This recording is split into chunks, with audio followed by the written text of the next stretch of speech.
Plaza? 10-4 dispatcher. Verify address. It's Acer Plaza. Repeat, Acer Plaza.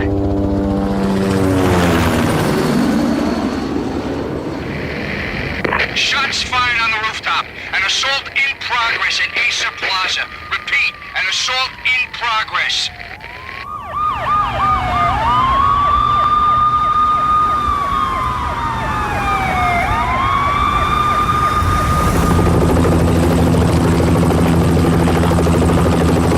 It's a war zone down here.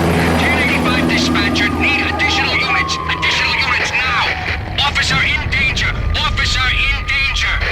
10-5, please repeat. 10-5, all units, emergency. Officer in danger, Acer Plaza. Repeat, Acer Plaza, all units.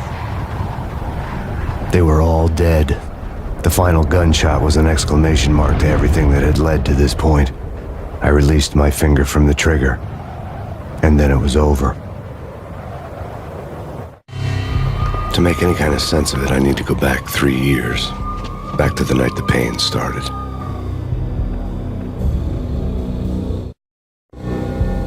I was still on the force back then. NYPD, Manhattan, Midtown North Precinct, Hell's Kitchen. So when are you coming to work for me, Detective Payne? You'd make me work undercover in some hellhole. Sorry, Alex. Michelle and the baby come first. See? My last smoke. It's bad for the baby. That's you, Max. A regular Boy Scout. See, Alex. Still on for poker Thursday night, right? Like taking candy from a baby. Life was good.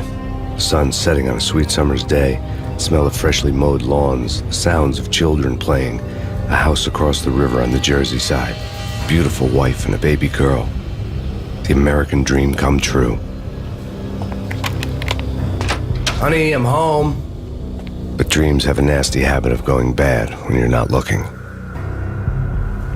The sun went down with practiced bravado. Twilight crawled across the sky, laden with foreboding.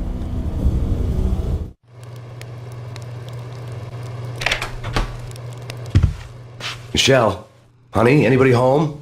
I didn't like the way the show started. They'd given me the best seat in the house, front row center. What the hell? Something ugly had been tattooed on the wall, a map of things to come. It was a poison syringe, a magic tag full of diabolical meanings.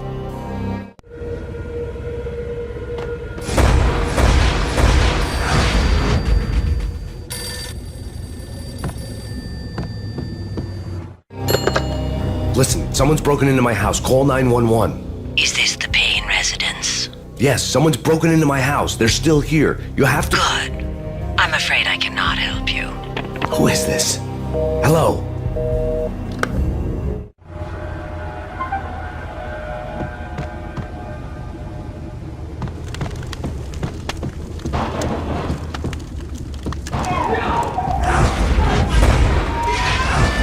Michelle!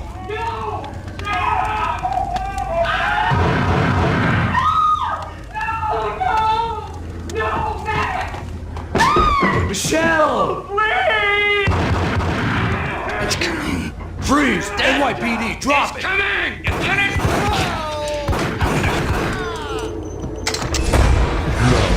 No, please, God, no. The flesh of fallen angels!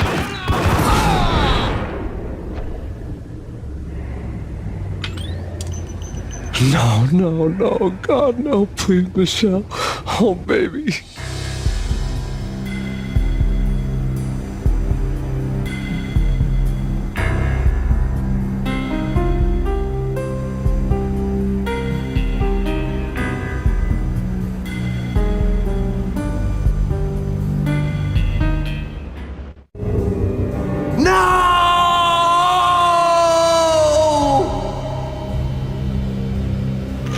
That was 3 years ago.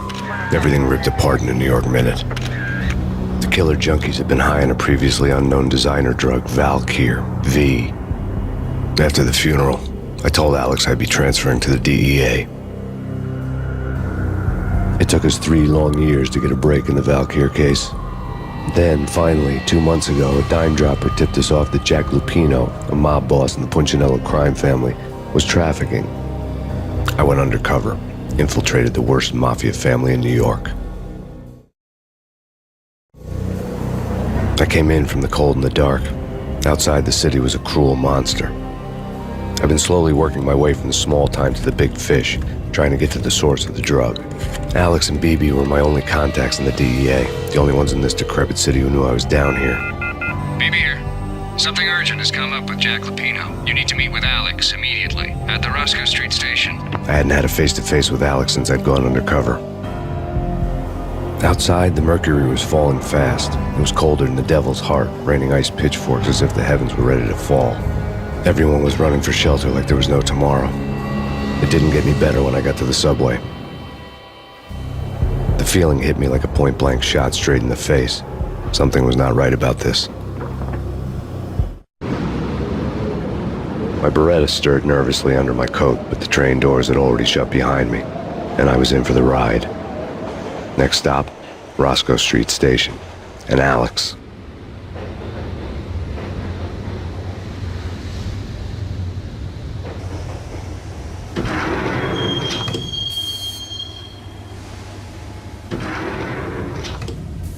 The station was drenched in gloom. Alex was a ghost, nowhere to be seen. I'd have to look for him.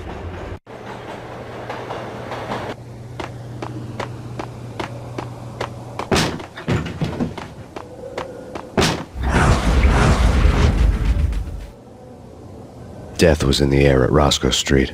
I'd have to find Alex fast.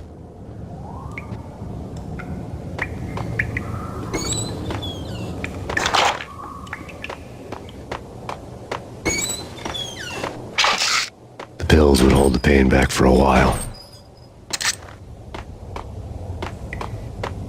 Wasn't Jake supposed to take care of this? He and Mickey are having too much. What the?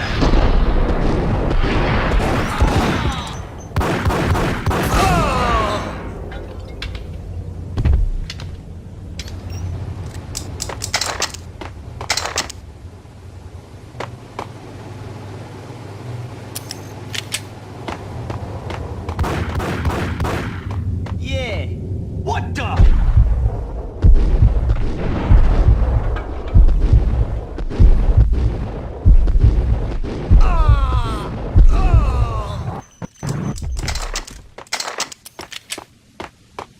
Yo, guys! Yo, guys! Yo!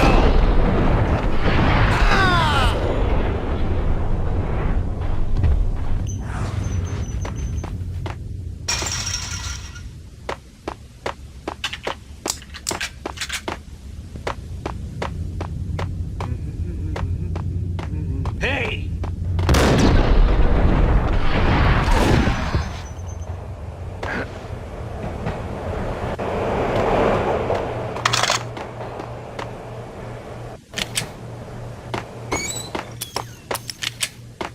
That's big. That's big. What the?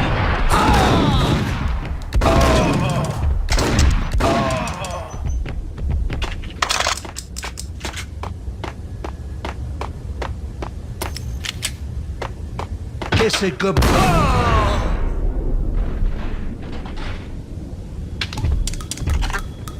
You saved me, man. What's going on here? A massacre. These armed thugs just appeared from nowhere. We need to get help. I can make the call from the control room 1 floor up. Can you take me there? Sure, sounds good. Follow me.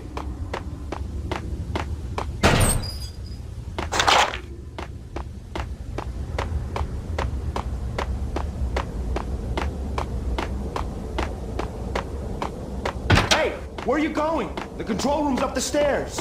There's no time to lose. We gotta get to the control room.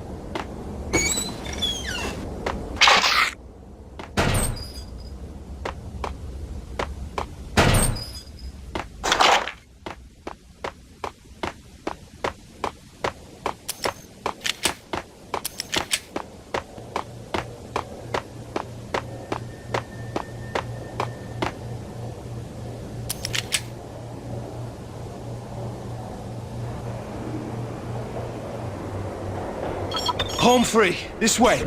What the? Out!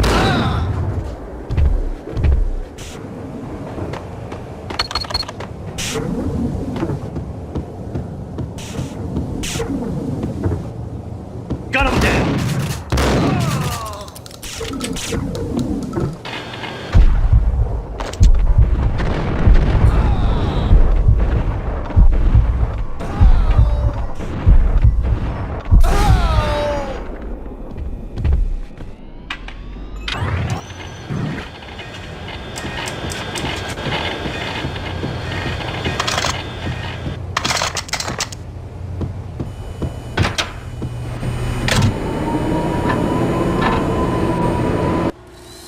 The train lit up like a Christmas tree.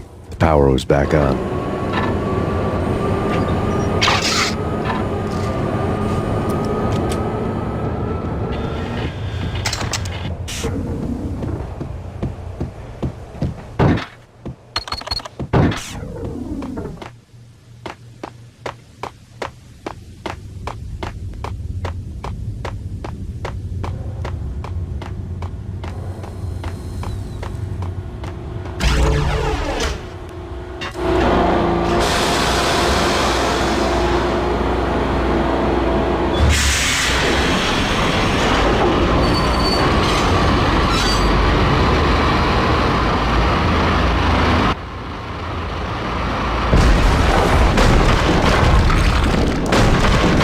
So much for being subtle.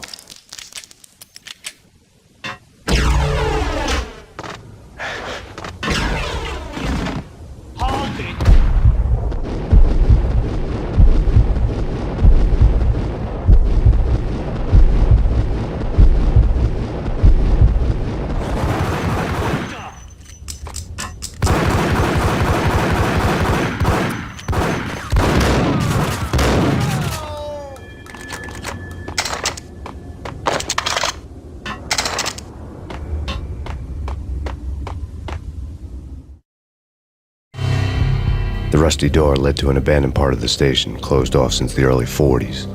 Something big was going down in Roscoe Street. Maybe that's why Alex had wanted to meet me here. Maybe not. One way or the other, I was going to find out.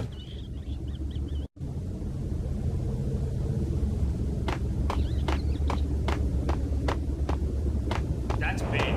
That's big. You think? What the?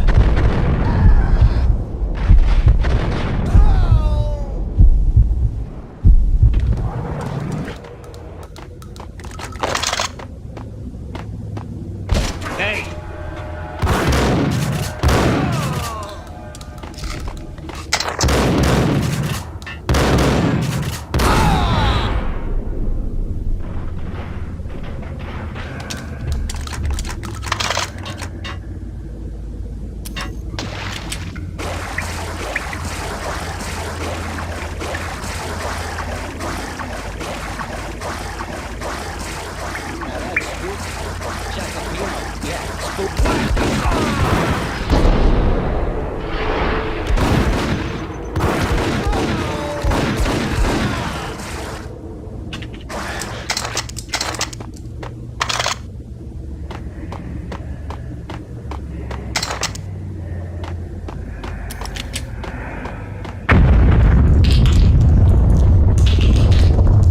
What the hell was that? Hold on here. Give me the detonator. Whack him!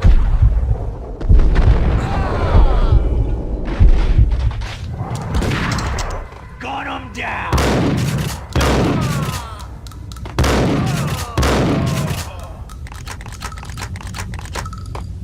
The door had been welded shut ages ago and the bomb was missing a detonator.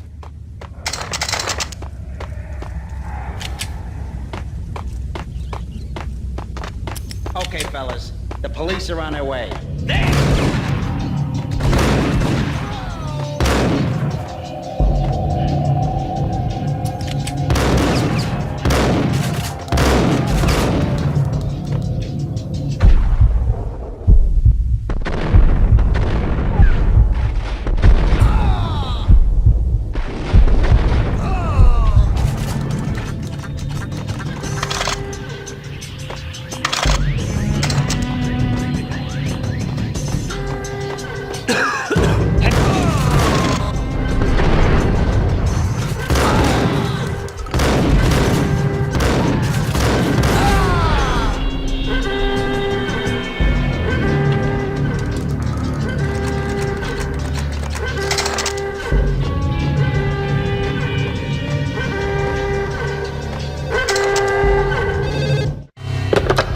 come to you now live from the crime scene.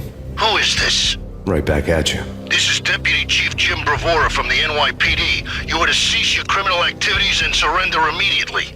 Sure thing, Jim. Me and the boys have been talking and everyone's real sorry. They'll never do it again. Who the hell is this? Being placed at the scene of a bank robbery wouldn't have tipped the odds in my favor.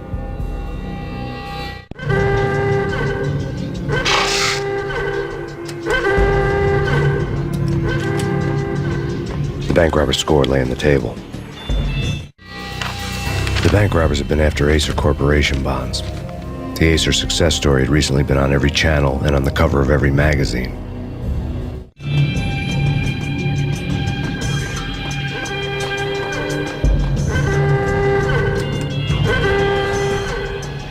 The bank robbers had left their tools on the table. Judging by the detonators, the crooks had bought enough explosives to send Lady Liberty into orbit.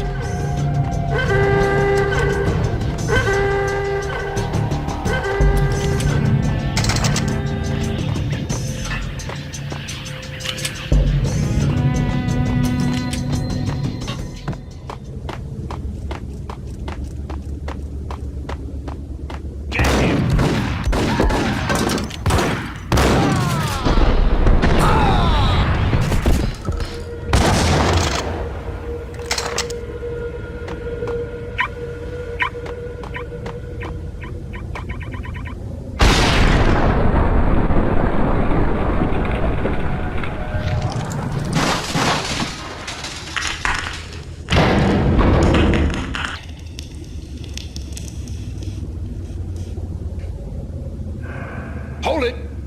Max! Jesus, you almost gave me a heart attack! I nearly shot you! Alex, we're glad to see you. What the hell's going on? There are more corpses here than at the city morgue! It's an armed robbery, a tunnel job straight to the Roscoe Bank vault through the old station wall. Is this why... this is Lupino's gig? This is Lupino's doing? Lupino's men? Really? You sure know how to pick a place? Can you get through? No, it's locked. We gotta get out of here. If it's Lupino, it's... Alex? Alex!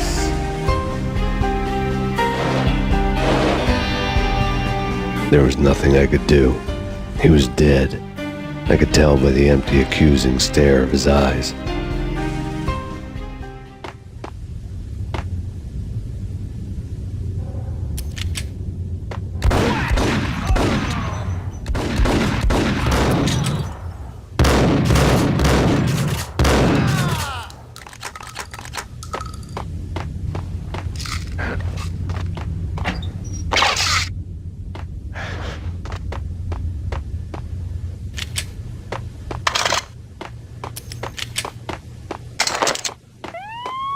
Let's get the hell out of here! Yo! Ice!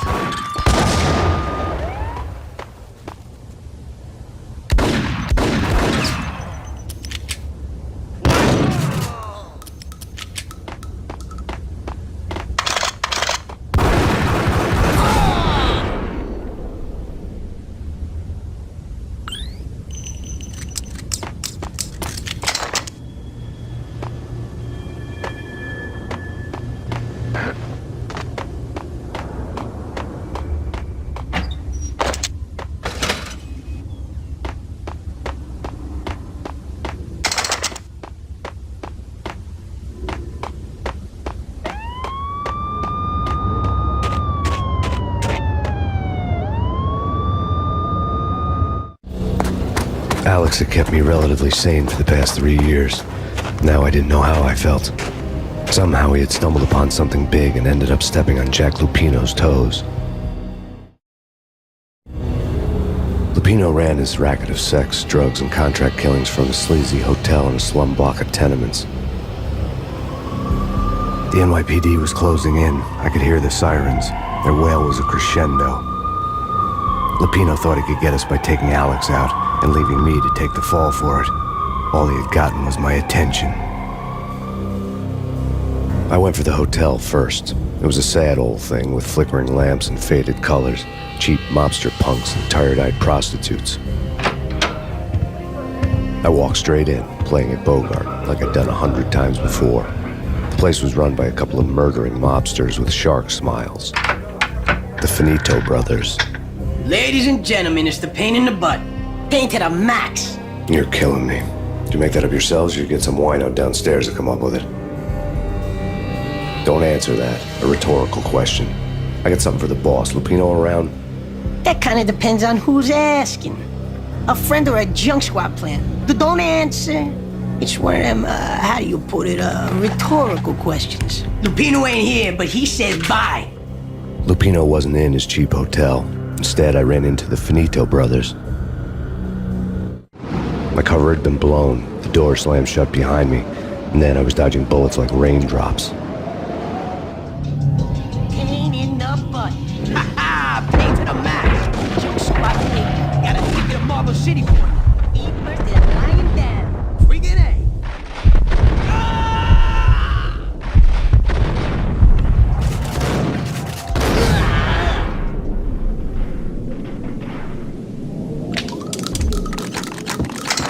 A letter on the desk caught my eye. Bosses!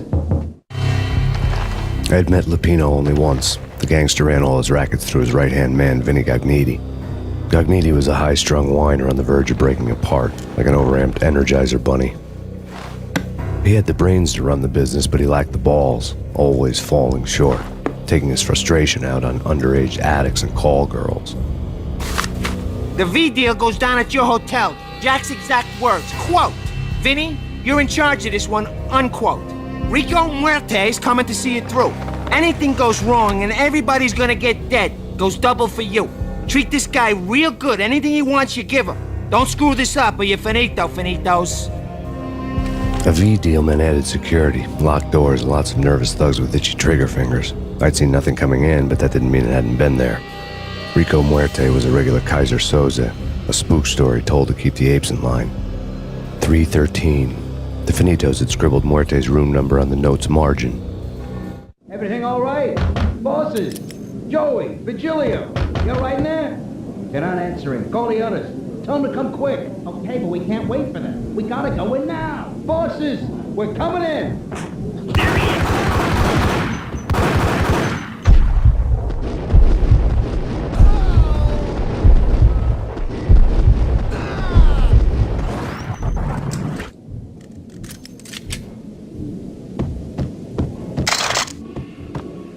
Getting out was not going to be easy.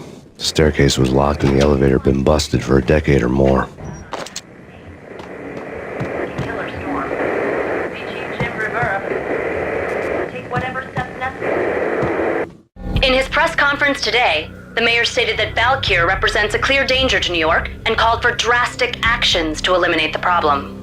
On today's top story, the Valkyr crisis worsens with the murder of DEA Special Agent Alex Balder. Special Agent Balder had been shot repeatedly from a point-blank range. The gunman has been identified as Max Payne. The noose is sure to tighten around this fugitive criminal as more NYPD units join the search to apprehend him. I had just gotten my 15 minutes of fame.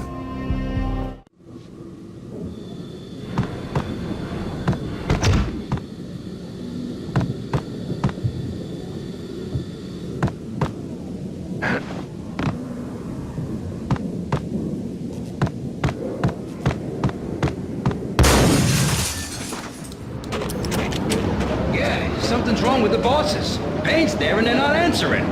Let's go already. Payne's gonna... What the hell?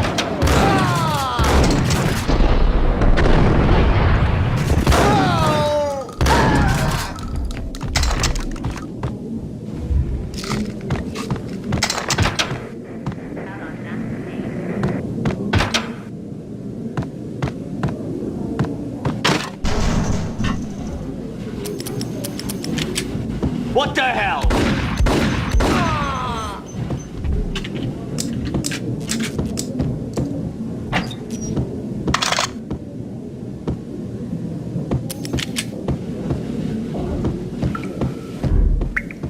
Previously on Lords and Ladies. Lady Amelia, Marquis Valentine asks for an audience. Thank you, Lawrence. My lord. And now, an all-new episode of Lords and Ladies, brought to you in part by Acer Corporation.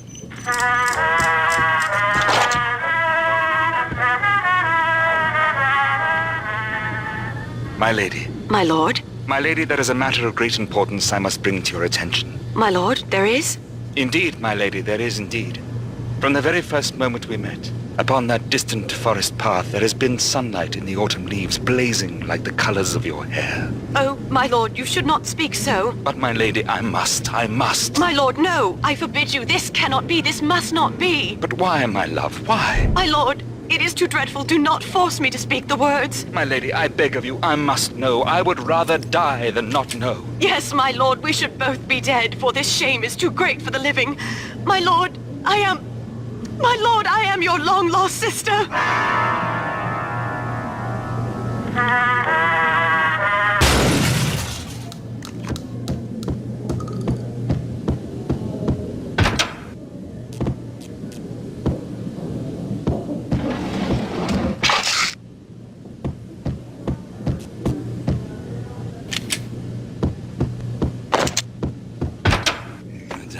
V-head junkies could go off without a warning. I had to be careful.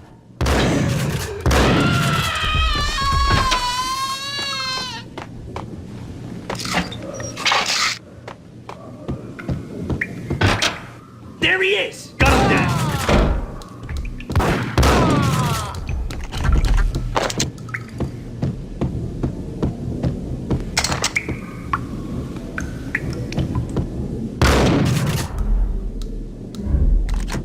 Piece of crap! Ooh, careful, it might... Ice!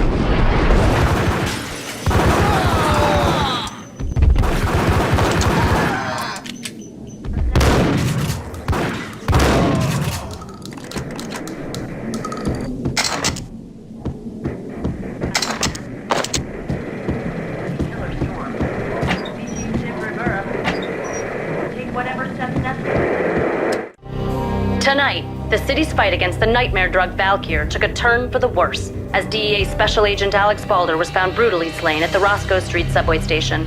A suspect was seen leaving the site only moments after the shots had been fired, and the NYPD is currently in pursuit of Max Payne, a repeated felon believed to be armed and extremely dangerous. And now the weather. The worst winter storm in recorded history continues to pound the city. Here stated that Valkyr represents the NYPD is... This party had been dead for a while.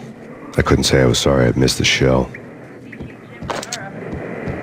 Take whatever steps necessary. Here stated that Valkyr represents the NYPD is out on Max Payne. Chief Jim Rivera. I think I died. I think I'm dead.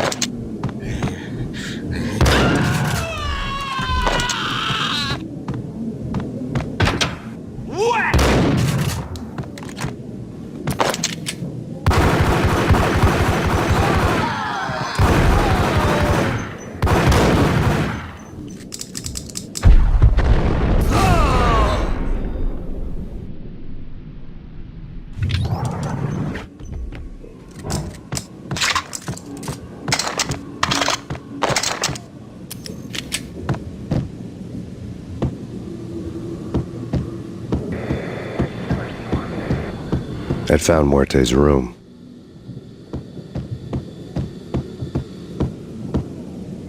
What? Oh, quiet. Muerte had received a letter. Our investigation had turned up nothing to link Angelo Punchinello, the head of the Punchinello family, to Valkyr. All tracks had ended with Jack Lupino. The letter in Muerte's room was signed by the Don himself. It was the first hint that the Kingpin knew what was brewing inside his syndicate. The trouble you got into after the Chicago screw-up.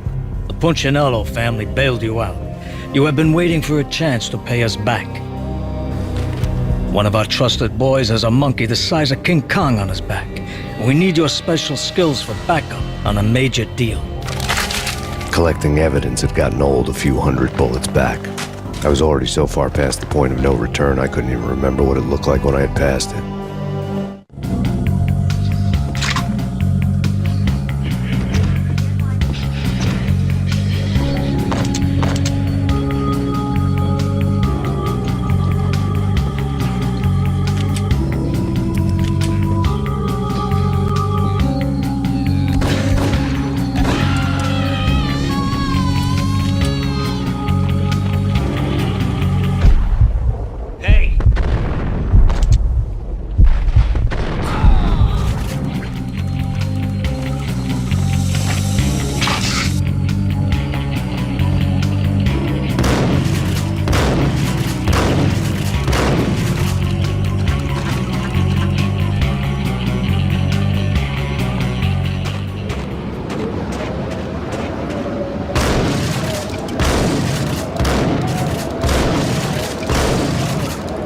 I didn't want to know what had happened here. It was not a pretty sight.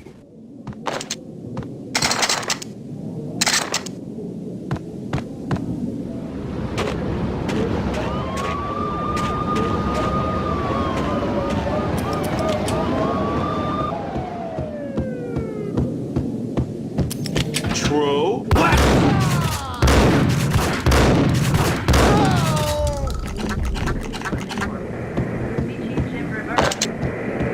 Take whatever steps necessary. Told you. God damn. I thought it was a bomb for sure.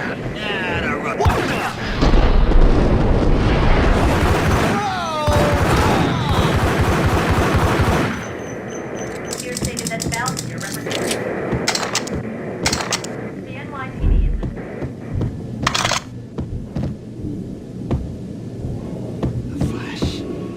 The flesh. here stated that Valkyr represents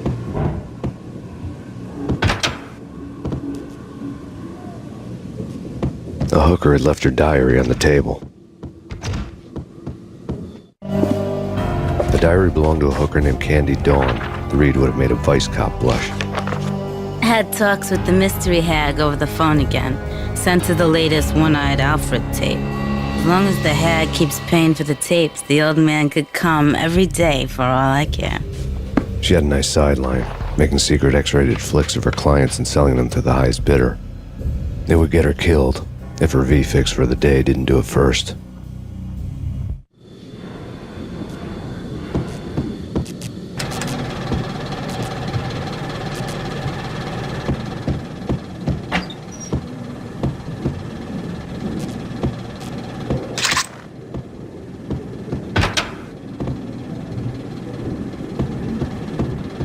What the hell? Tim, go get him. No, wait, you go get him. You go and get him.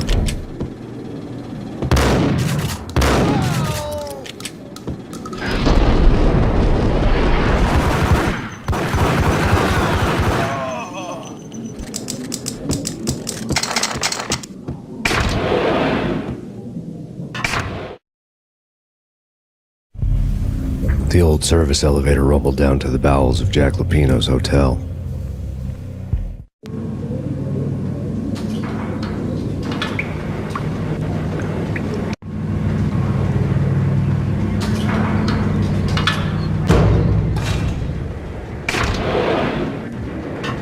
It was freaking crazy.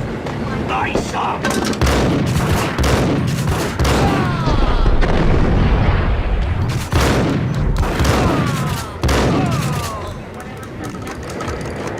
here stated that Valkyr represents. A winter storm warning is in effect in the whole tri-state area, as both freezing rain and heavy snowfall continue. Many roadways are already closed, and people are advised to stay indoors. The severe blizzard has ravaged New York for 3 days now, with no end in sight. We'd been snowed from the start in the Valkyr case. The forecast said there was plenty more where that had come from.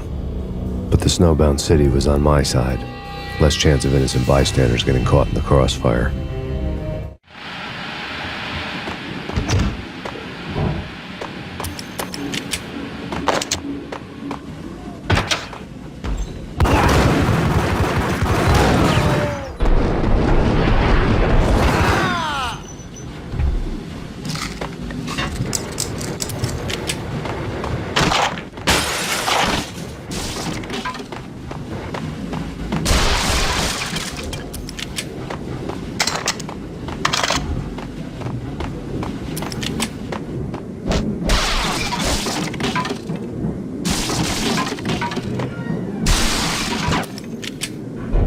Hey, yeah.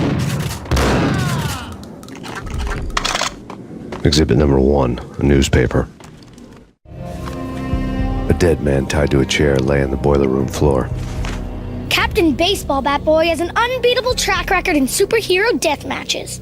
But a 6-pack of root beer gets me every time. The murder weapon was a baseball bat, now lying in a pool of drying blood next to a newspaper folded open on a Captain Baseball Bat Boy comic strip.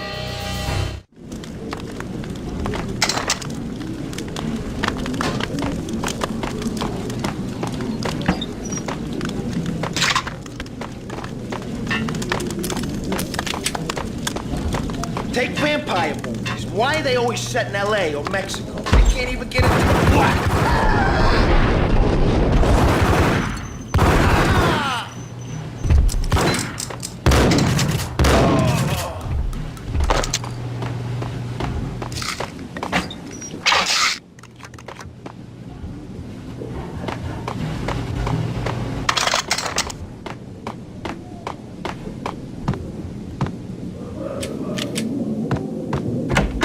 Chill with the guns. Trust me, you don't want to piss Muerte off. Gentlemen, let's do business. Green for green. Cheers at green-eyed angels. Amen.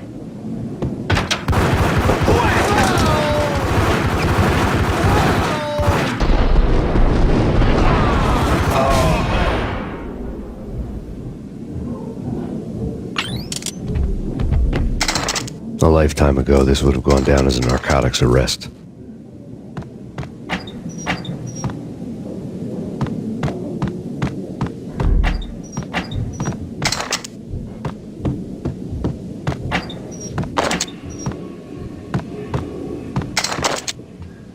It was dirty money.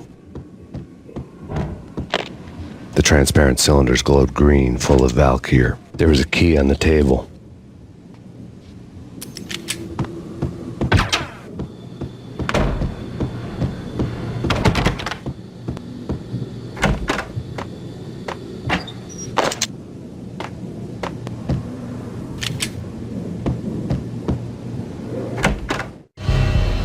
Two mad dog killers, ready to murder each other. They step into the next room, and I'm thinking, now they're gonna do it. But no. They sit down in front of a TV and solve their differences with the Kung Fu fighting video game. I tell you, Candy, I was so depressed, I strangled them both with the video game cables. Oh, Rico, you're so bad. I am, ain't I? Rico Muerte, big-time hustler. Who the hell? It's that cop. Muerte went for his gun.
The antique switchboard was still in use.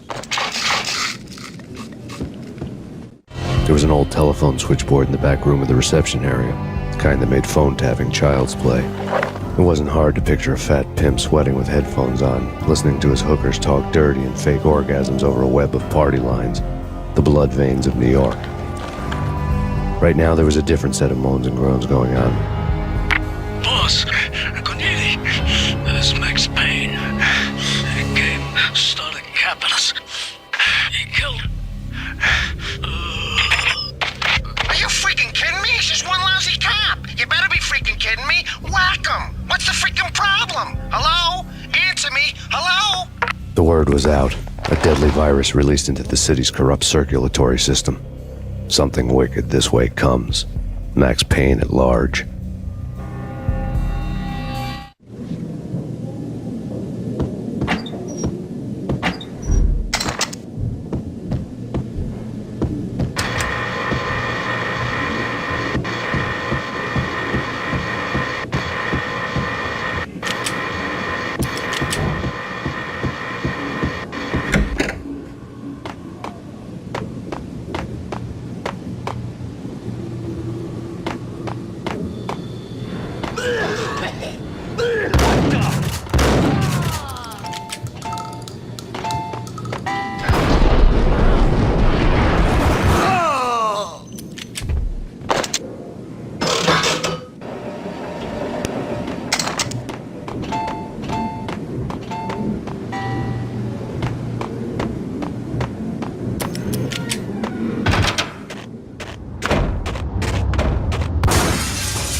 down, walk away, blow town.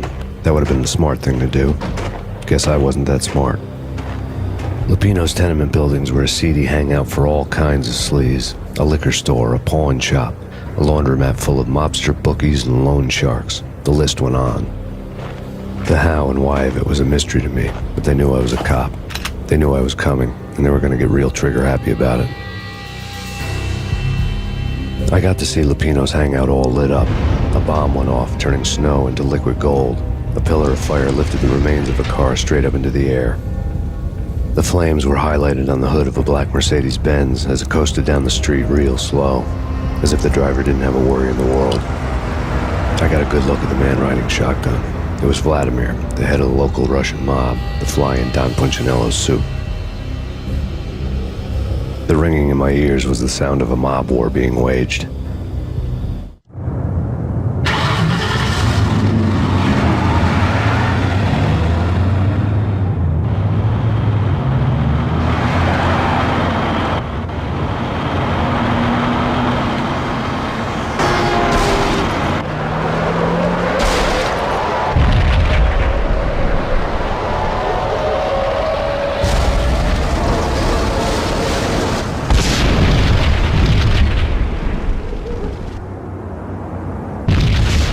Another bomb exploded inside the closest slum building. It was a lucky break.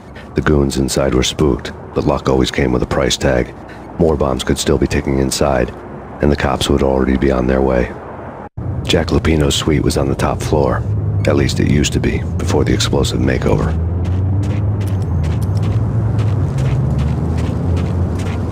I don't know, man. I don't know about this. Quit worrying, man. Think of it as Christmas. Yo!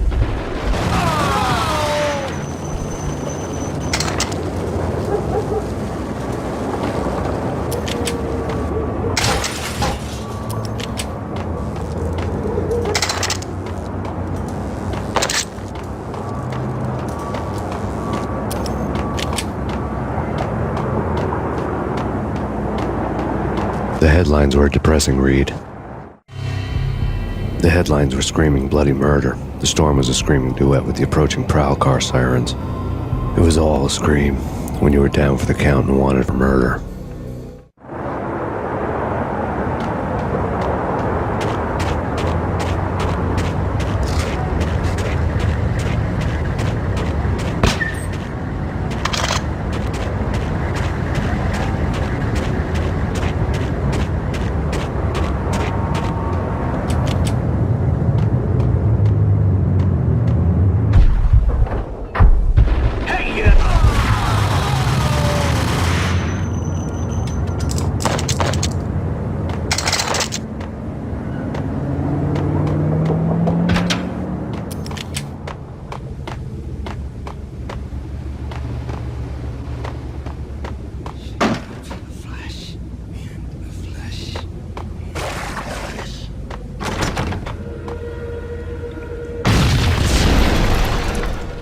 The whole building was rigged with explosives.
A beaten-up phone in the entrance hall was ringing.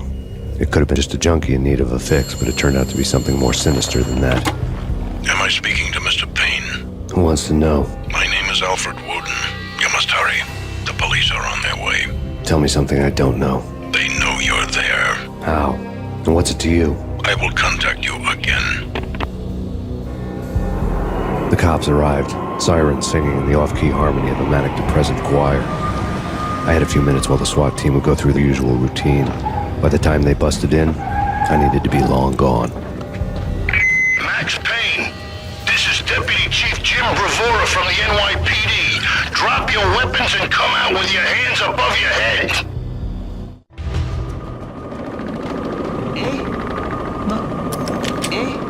Forget it.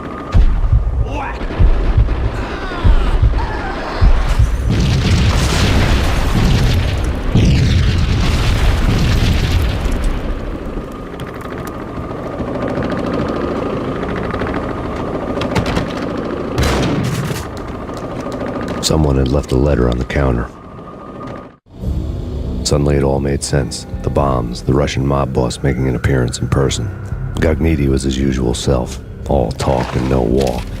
After our hit, the Russian has only a couple of guns left, and they can be bought. There's no freaking way he has the guts to try anything after that. As it turned out, the Russian had plenty of guts. One thing you could count on, you push a man too far and sooner or later he'd start pushing back. There was a key on the shelf. Surrender or we'll be forced to take action. Don't make us go. Put your hands where I can see.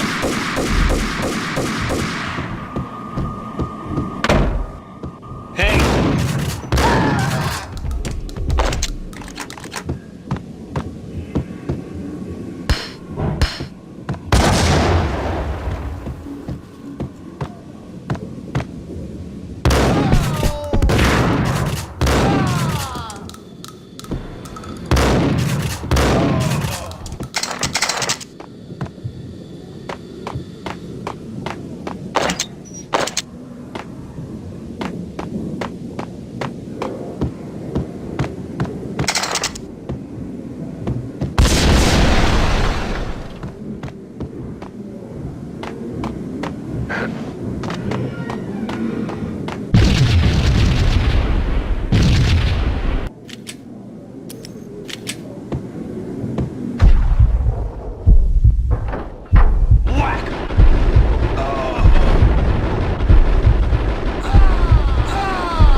Bombs had destroyed all the stairs up to Lupino's office.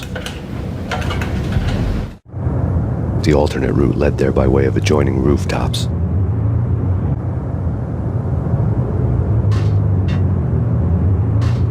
It's never been this cold. Never ever. It's like the sky's falling. Yes, sir. It's the end of the world as we know it. And I don't feel fine. I don't feel anything. Not a thing. I'm freezing my butt off.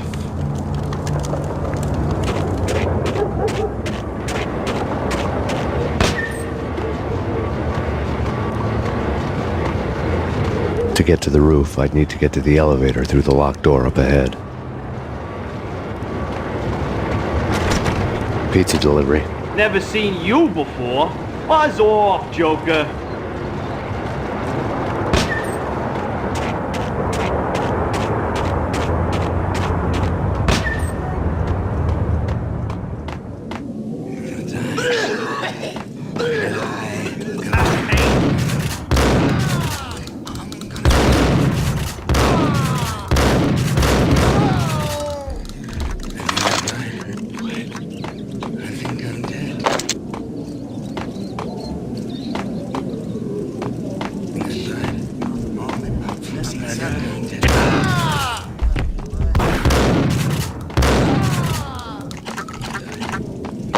Think I'm dead.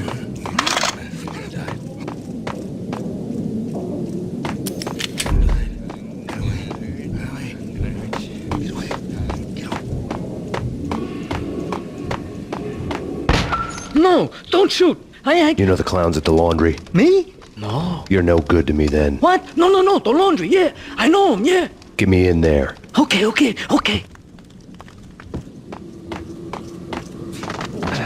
Shut up.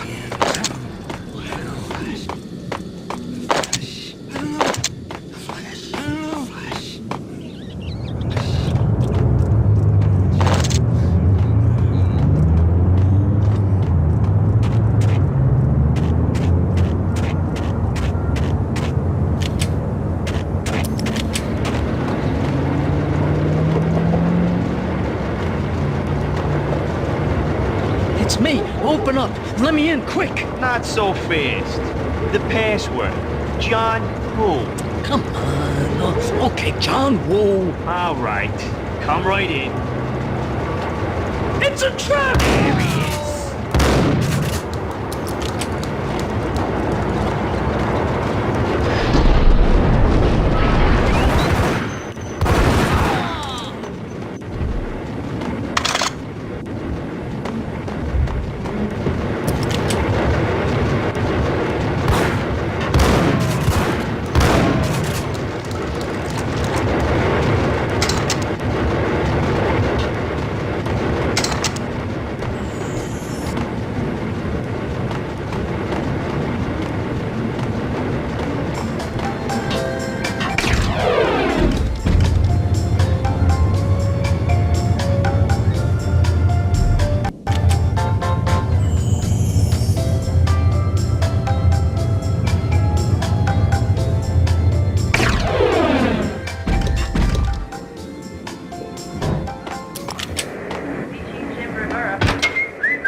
New York City is in crisis tonight, with reports of Valkyr-related gang war in the streets of the Bronx.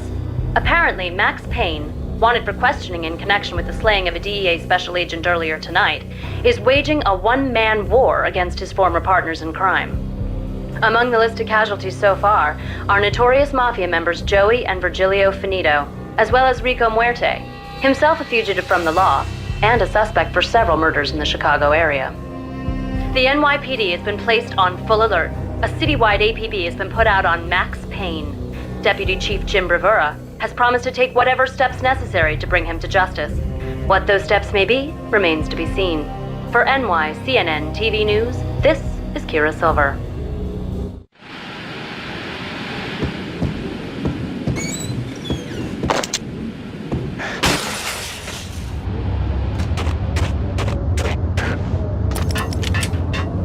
This week on Address Unknown.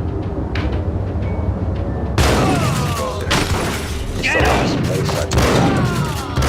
That's where I was anyway. Only, it's not me talking to the pink flamingo, but someone who looks the part down to the finest detail, except that he's evil. I'm hiding in the shadows, watching it all unfold. The flamingo speaks. You can speak here. It says, "Mirrors are more fun than television." That's, mirrors are more fun than television. Somehow I know this, just don't ask me how. And I, not me, but my double, nods and smirks at this like it was the funniest thing in the world. And then something goes wrong, and suddenly they know I'm there, hiding behind them, and they both turn to look at me with cold eyes. And the flamingo speaks again.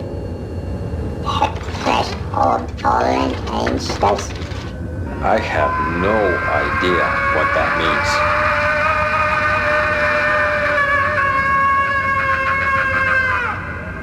And that's when I always wake up to my own scream, in that brightly lit white hospital room, strapped to my bed.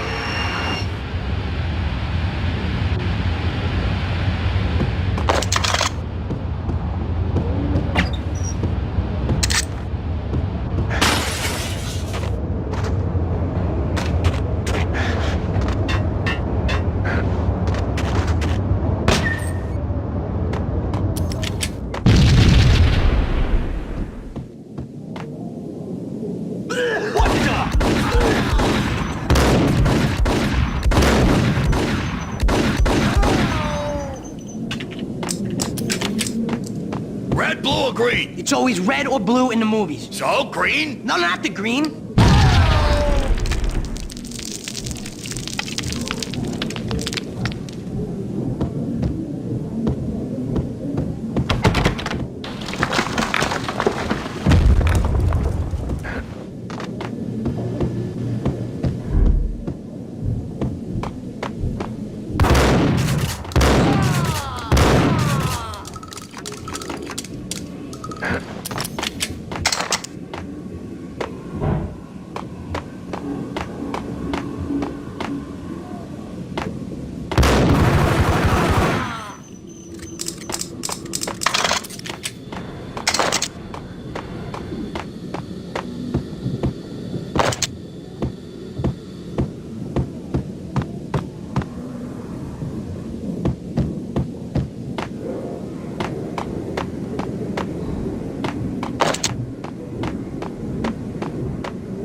What are you doing? You're doing nothing! What are you doing? This is war! Freaking war!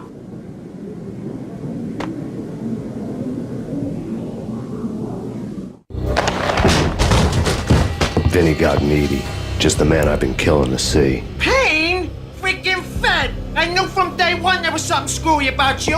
What do you think you're doing? You're a freaking cop. You ain't got squad on us. You can't just come in here waving your piece like it meant something. Yeah! Oh my God! Oh God, you shot me! Ah! You're dead, Payne! What the hell are you waiting for, you apes? Kill him! Kill him! With pleasure, boss. Gognitti bailed. I made like Chow Yun Fat.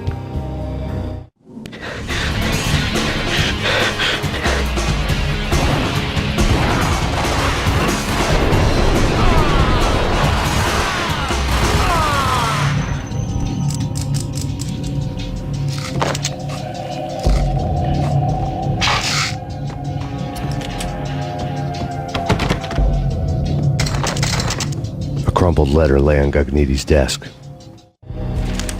The letter was addressed to Don Punchinello, but Vinny had never had the nerve to finish it. Jack's gone voodoo. Just the other night, he shot Dino because he wanted to see what his brains looked like splattered on the wall. He's a freaking mad dog. We're running out of men and business fast. Gognitti had been living in mortal fear of his boss. Jack Lupino was a psycho.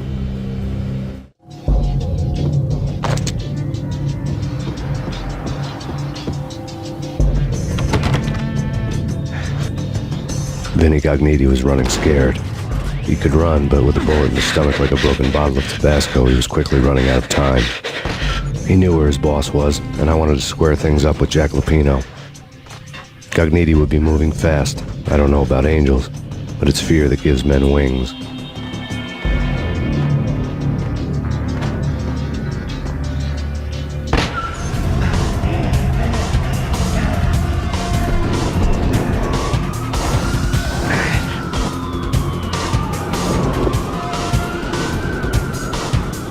Gognitti hitched a ride. To catch him, I'd have to follow his lead.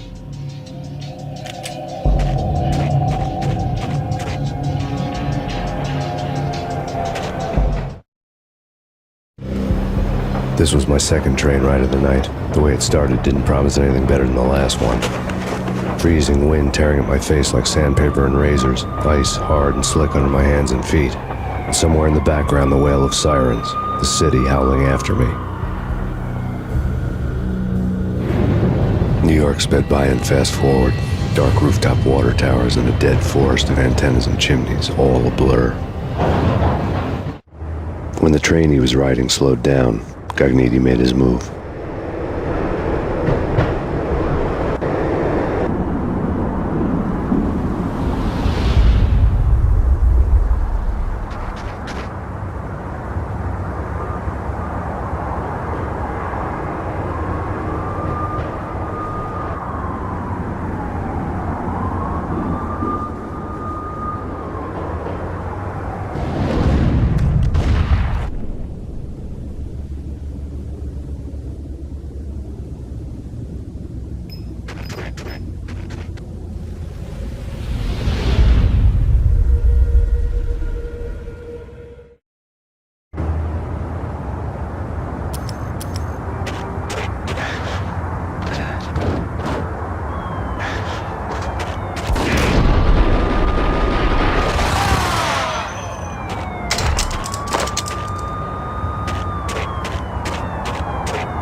Payne! He's coming down the stairs! Shoot the bastard! Okay, boss, you got it. No problem.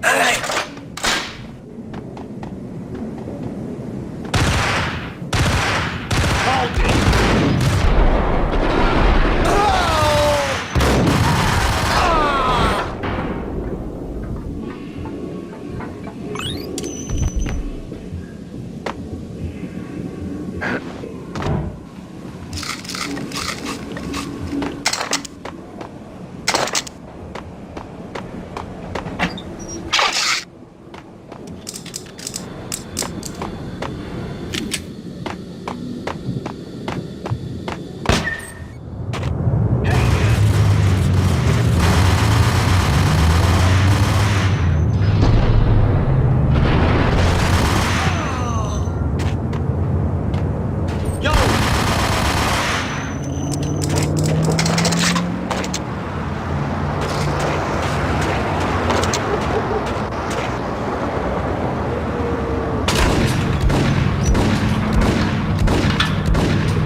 What the hell?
Payne has nowhere left to go. We are very close to capturing him. You'll get a full statement then. Right now, I've got better things to do, ma'am. That was Deputy Chief Jim Rivera from the NYPD with no further comment at this time.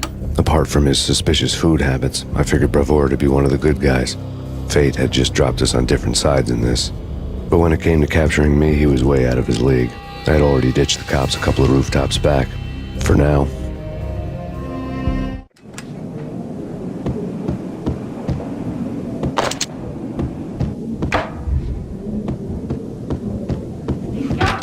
I can hear him. Ready? Gun pointed at the door. Okay, this is it. Any moment now, Payne's gonna bust through that door with murder in his eye. It's either him or us. I, for one, am gonna pump the SOV so full of lead, they'll need a forklift to carry the coffin to the grave.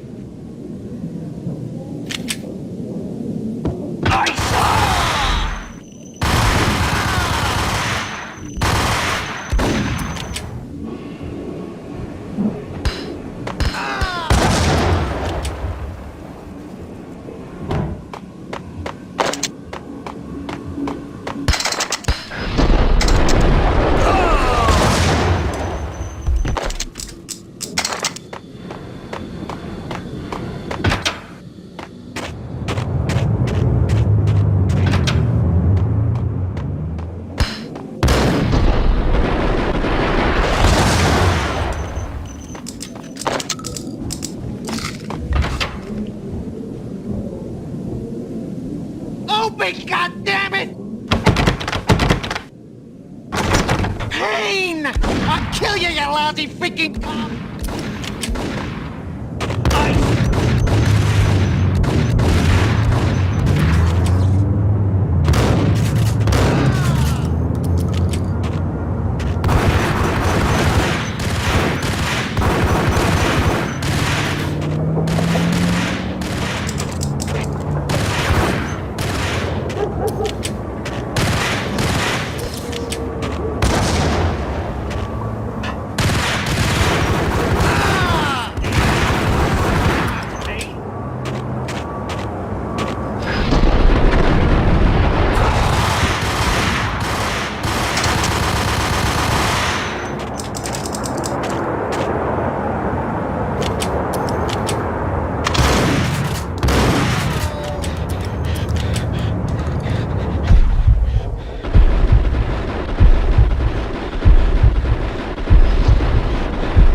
Gagniti ran out of steam in a dead-end alley with steam boiling out of the sewer grates like all the fires of hell were burning high beneath us.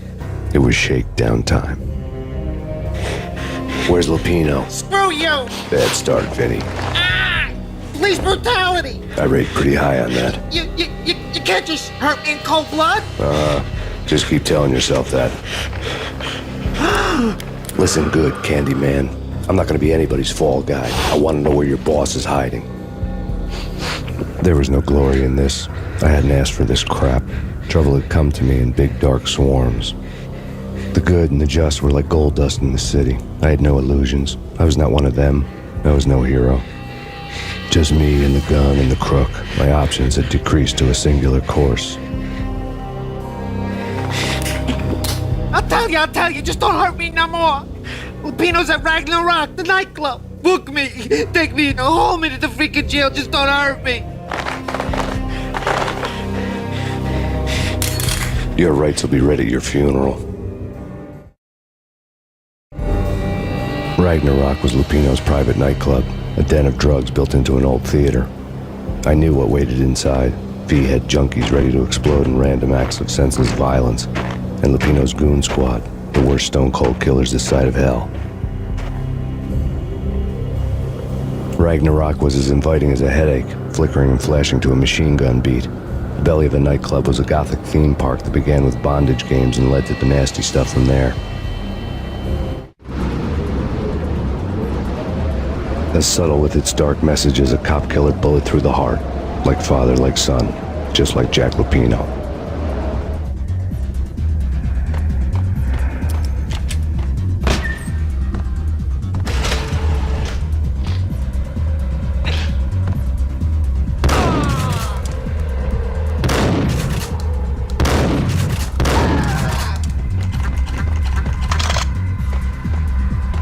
The book had never been a bestseller.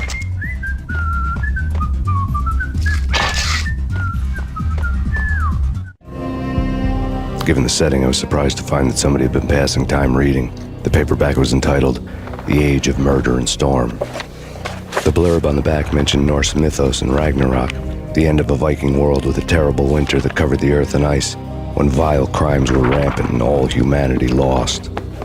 I could see how somebody impressionable might get it into their head that we were at the end of time.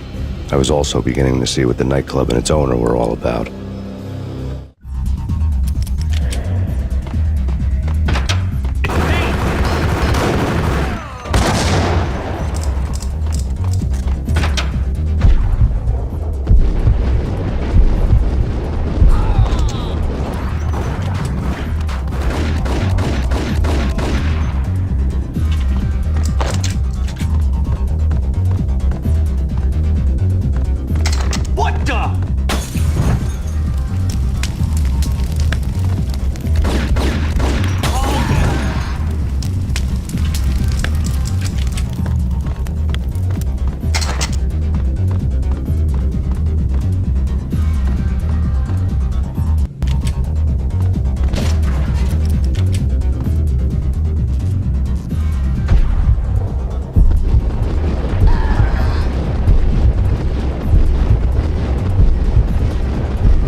books on the occult had been piled on the table.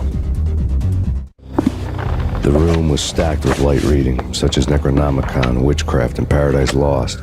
Old exotic titles like Malleus Maleficarum and De Umbrarum Reini Novum Portus. Books with pentagrams on their covers, all dealing with the occult and the infernal, lying between stacks of horror videos and a couple of Ouija boards. The only thing I could take seriously was the thought of Lupino taking it seriously. He had been spending a lot of time getting intimate with the guy downstairs.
yeah.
The backstage area led to Lupino's inner sanctum. The hot air inside was like an invisible wall, thick with incense and something else, a sickly sweet smell that made you gag. This was the rotten core of the Big Apple. Lupino lurked somewhere ahead, like a spider at the center of his web, waiting. The vapors in the air started to make my head swim. Torn pieces of a letter lay scattered on the sofa. Punchinello had threatened Lupino in writing. The note had been torn to pieces, bloody fingerprints all over them. Don't want you to think that one of my boys is not playing with a full deck. Shape up, Jack. We are running a business here. I'd hate to send the trio to strong-arm you. The trio were the Don's notorious henchmen. It was obvious that Lupino hadn't been intimidated by the threat. Lupino's notes covered the table. Jack Lupino was crazy, all right. The table was scattered with notes of demented arcane nonsense written in rusty blood, a mishmash list of demons, devils, and dark gods evoked. Beelzebub, Asmodeus, Baphomet, Lucifer, Loki, Cthulhu, Lilith, Hela, blood given to you all. He was after that old Faustian deal, your soul for power and fortune. Just sign on the dotted line with your blood. Lupino's notebook lay on the pedestal. Jack Lupino was crazy, all right. Mythic wolves, let loose to devour the sun and the moon. Lupino is the wolf. I'm Mr. Beast, the big bad Fenris wolf. I'm the end of the world man, wearing the flesh of fallen angels. After Y2K, the end of the world had become a cliche. But who was I to talk? A brooding underdog avenger alone against an empire of evil, out to right a grave injustice. Everything was subjective. There were only personal apocalypses. Nothing is a cliche when it's happening to you. The flesh of fallen angels! Come to me all! Astaroth, Beelzebub, Asmodeus, Baphomet, Lucifer, Loki, Satan, Cthulhu, Lilith, Hela! Blood to you all! Secret. Of reality. I've seen it. The corruption of flesh. Ow! I'm the wolf, yeah! I am the wolf! It's close. It's coming. You have come. A witness to the end of time. It's now! I will rise to her side! I don't need the words! I'm beyond the words!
I had known there'd have to be a catch in it somewhere, and this one was the Empire State Building of catches.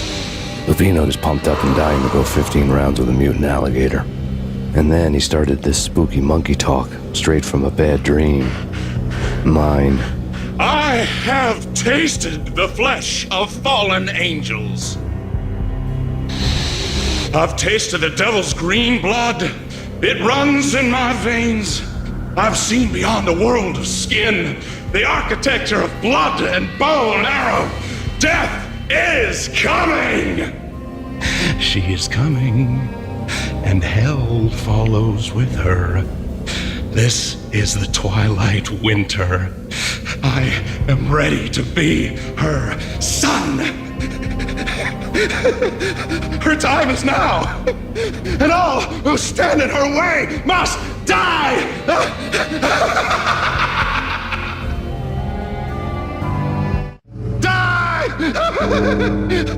You'll die! You'll die! Now! All die!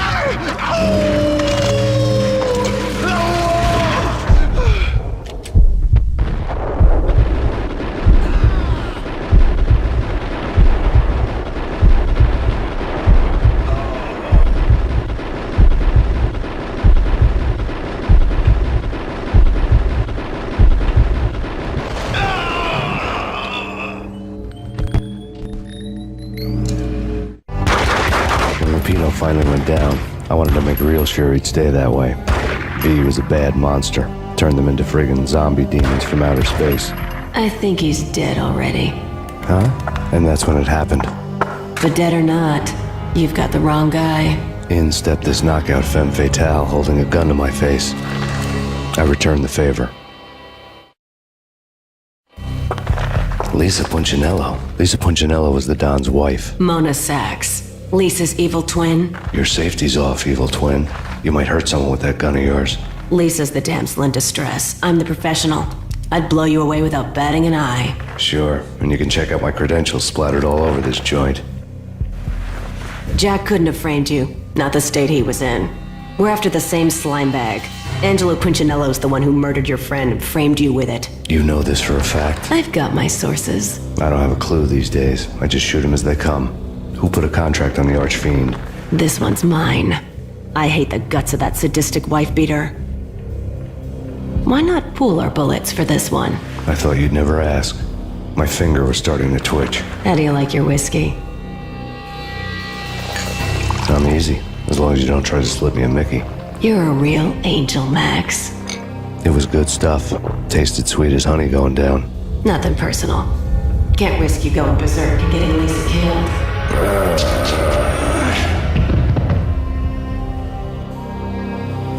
The nightmare was always the same.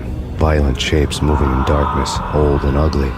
The killer's mad laughter was a riddle filled with wicked innuendo.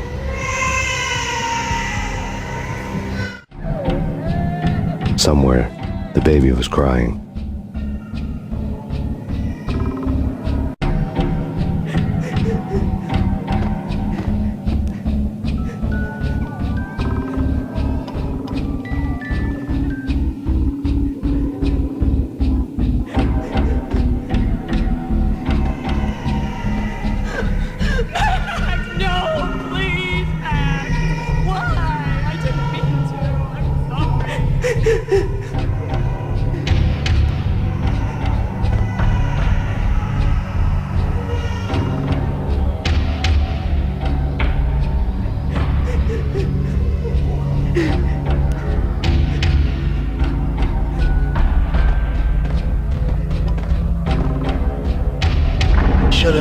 we found you snoring next to Lupino's corpse.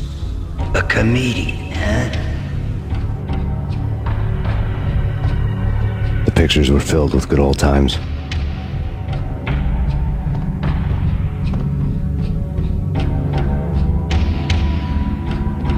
Michelle looked at me from the photo.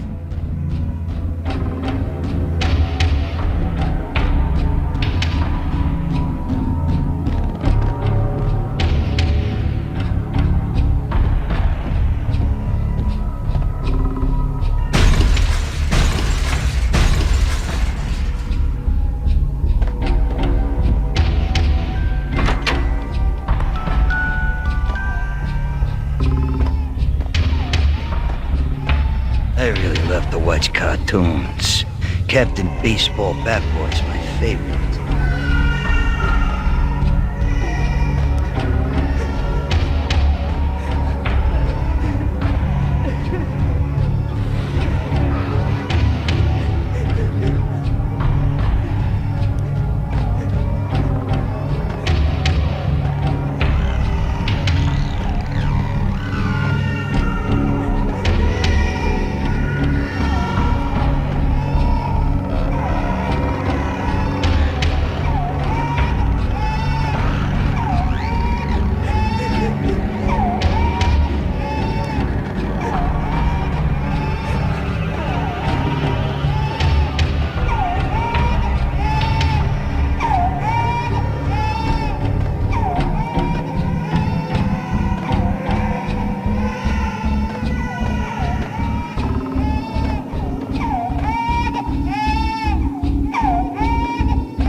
No, please, God, no.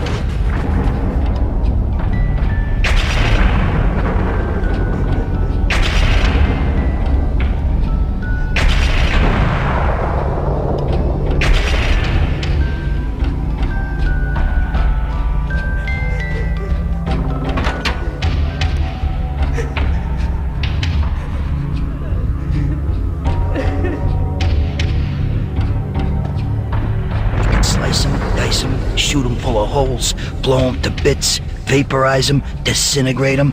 No matter what you do, they'll still be back good as new.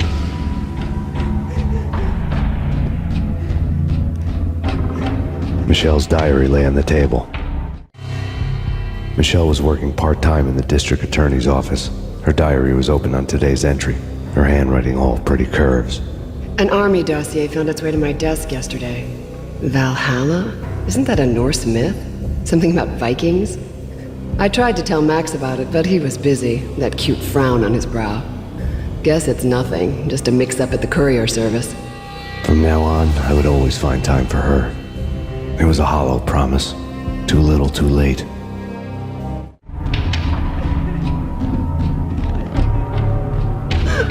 Max, no, please, Max. Why? I didn't mean to. I'm sorry.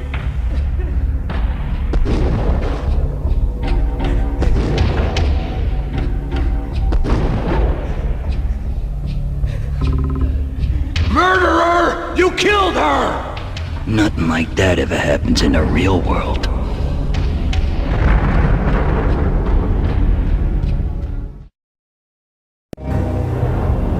I woke up in a bad dream. My head felt 2 sizes too small for my brain. Max Payne. I envy your name. And the killer was smiling. Pleased to meet you. I'm Frankie the Bat Niagara. Niagara, as in you cry a lot? He had a baseball bat and I was tied to a chair. Pissing him off was the smart thing to do.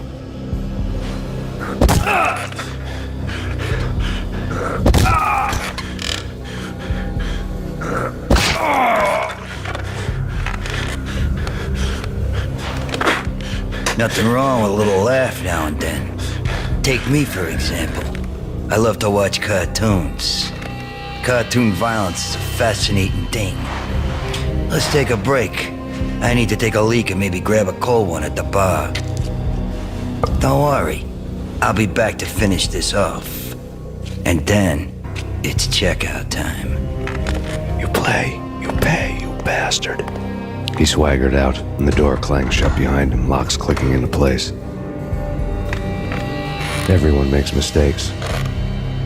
Mine hadn't been to crack jokes about the goon with the bat. He'd have cracked my skull regardless. It hadn't even been to trust a girl with a gun. I had blindly gone after the first bad guy on my hit list when I should have been aiming further up the ladder, at the head of the Punchinello family. I couldn't bring myself to be pissed at Mona. Guess I had a soft spot for her pretty face.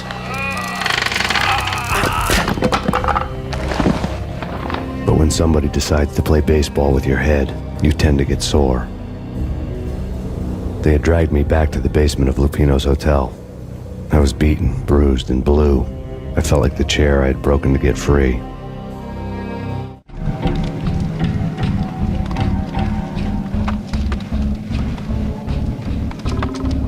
All I had was Niagara's bat, sticky with my own blood.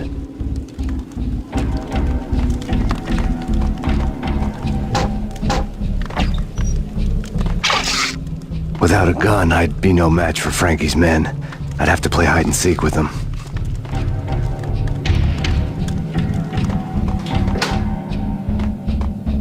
It's Frankie's turf.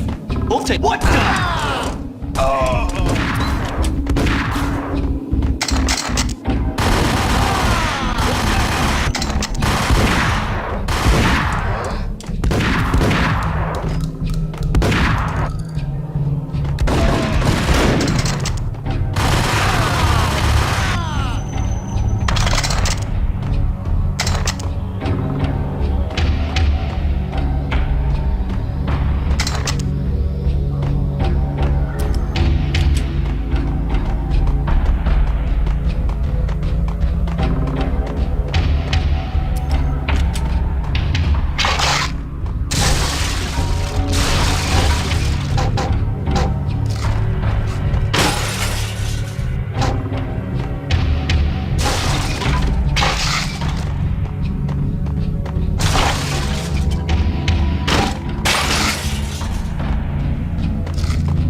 Another newspaper caption for a murder scene.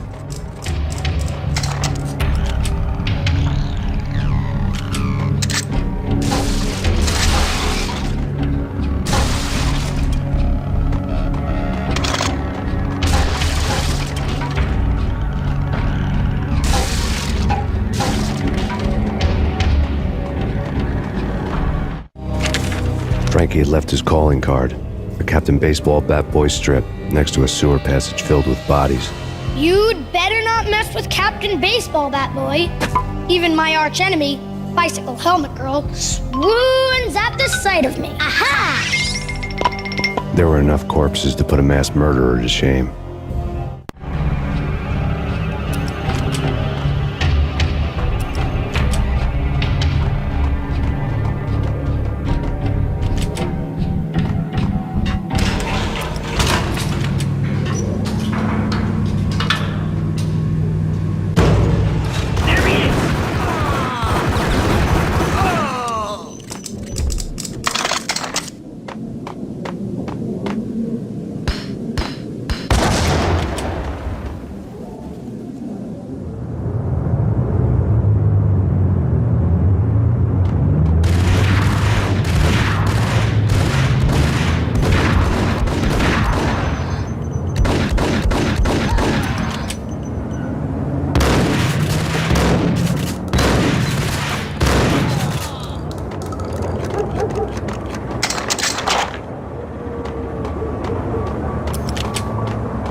Things were fast going from bad to worse.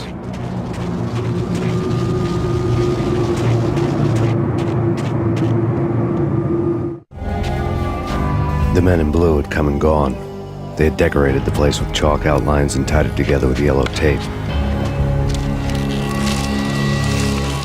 The cops who had stayed behind were dead. Frankie, his boys, and I had the place all for ourselves.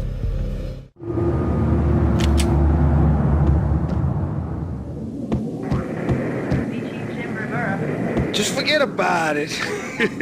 Just forget about it. Hey, just forget about it. That crazy witch, you should have heard her. She was a real scream when the boys caught her trying to cap the Don. Oh, that's friggin' bad. To the trio? That's even worse than what Frankie's doing to that poor bastard downstairs. She's gonna take a long time to die. The mobster muscle on the phone was talking about Mona. Punchinello's trio were nothing but bad news. It's Payne!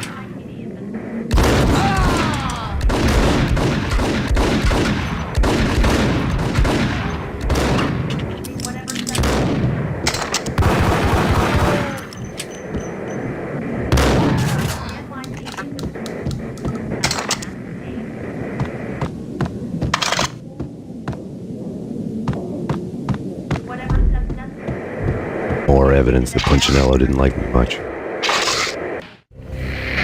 The fact remains that all the victims so far identified in the Ragnarok shooting have been known criminals, many of whom had large doses of V in their blood.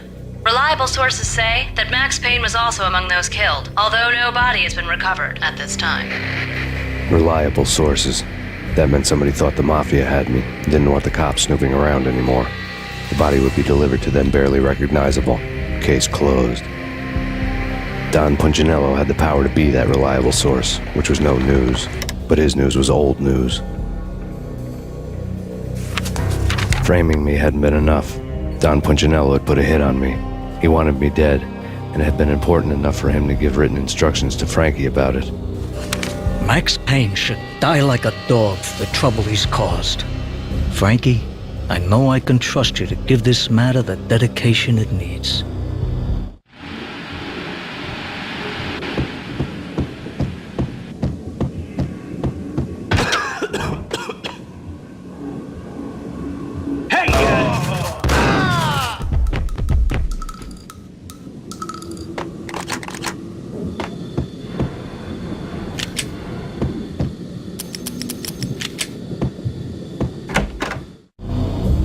The hotel bar was fast developing quite a history. True to his words, Frankie was there, having a beer. Jesus Christ. How the hell did you get loose? Got bored waiting. Thought, what the hell, we could just as well finish this here.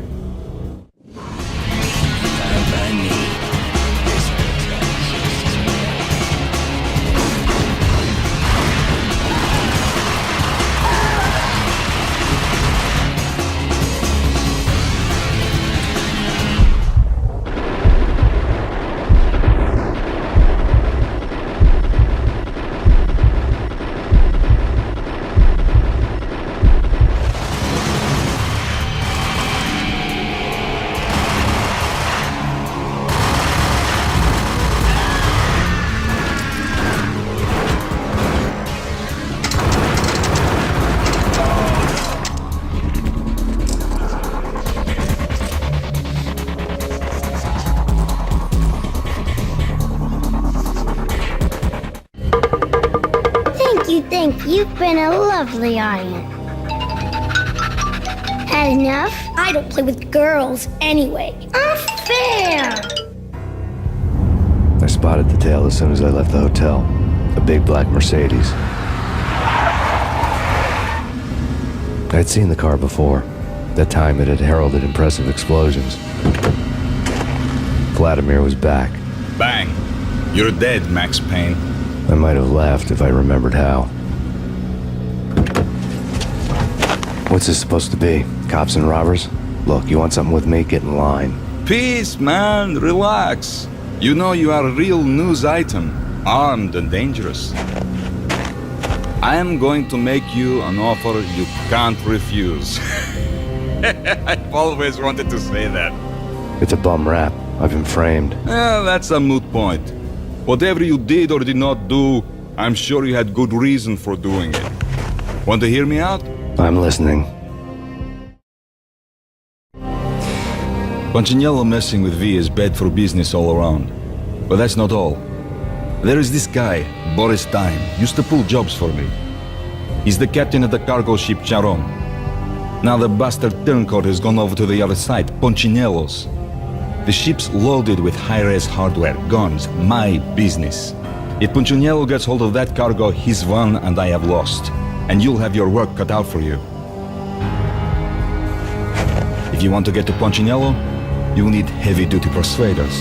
I am just the man to get them for you. Change the ship back under my flag, maybe pop 2 in the traitor Dime's head while you're at it.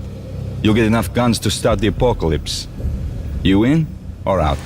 Let's get this show on the road. Vladimir was one of those old-time bad guys with honor and morals, which made him almost one of the good guys. None of us was a saint. The Brooklyn riverfront was a maze of rusty containers, sharp-boned cranes looming up from the snowstorm. On a night like this, you couldn't help but think of the dark army of dead men sleeping with the fishes, cement shoes in line. No Minotaur lurked in this labyrinth, but somewhere out there, on the clanking deck of his cargo freighter, the skipper of the Chiron was waiting, like the ferryman of the river Styx.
boy Max Payne. I doubted the letter was a receipt.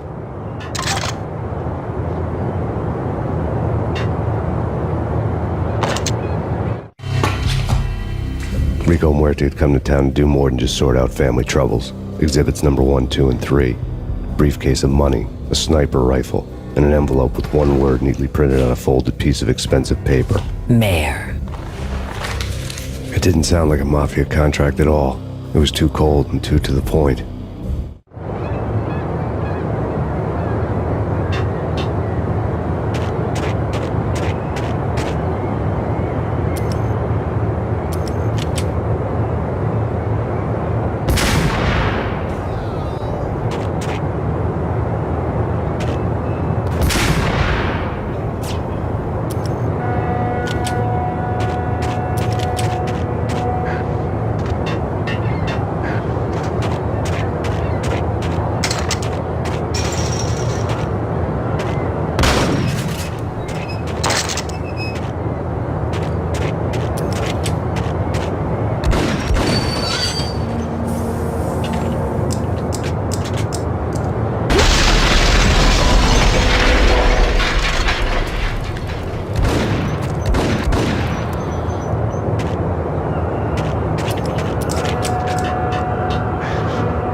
I had found Boris Dime's ship.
Rust had crept over the sides of the cargo steamer a long time ago.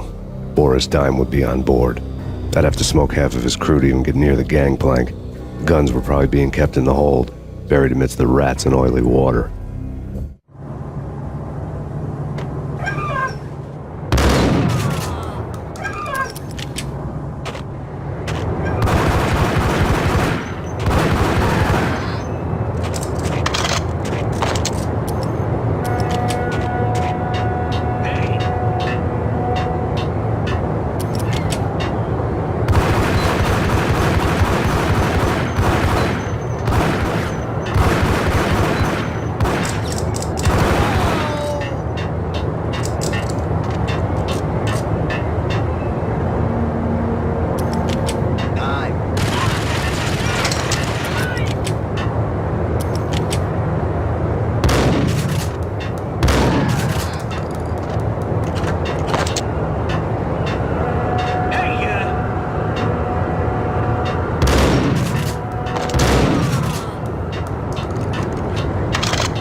Angie, tell me, how much did Dime cost you?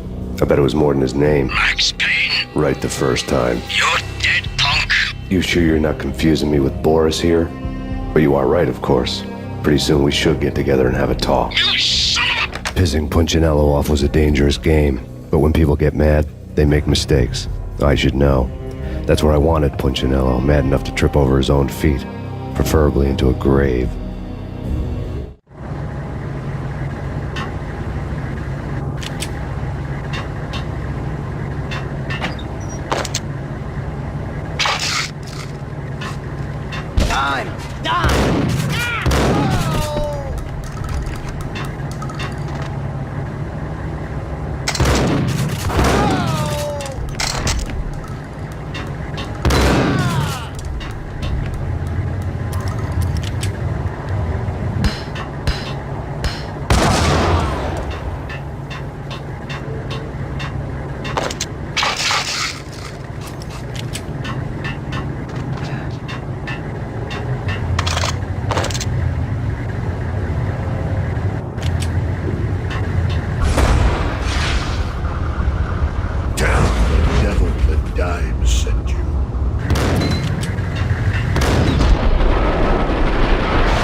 says different is calling me a liar.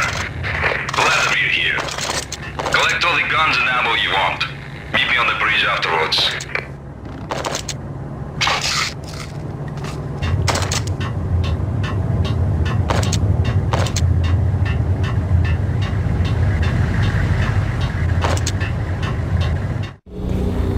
Did you get everything you need? Check. I owe you. Anything you need. This is my solo. When I'm through, Punchinello won't be anybody's problem anymore. Clear as vodka. But anytime you get between a rock and a hard place, just whistle.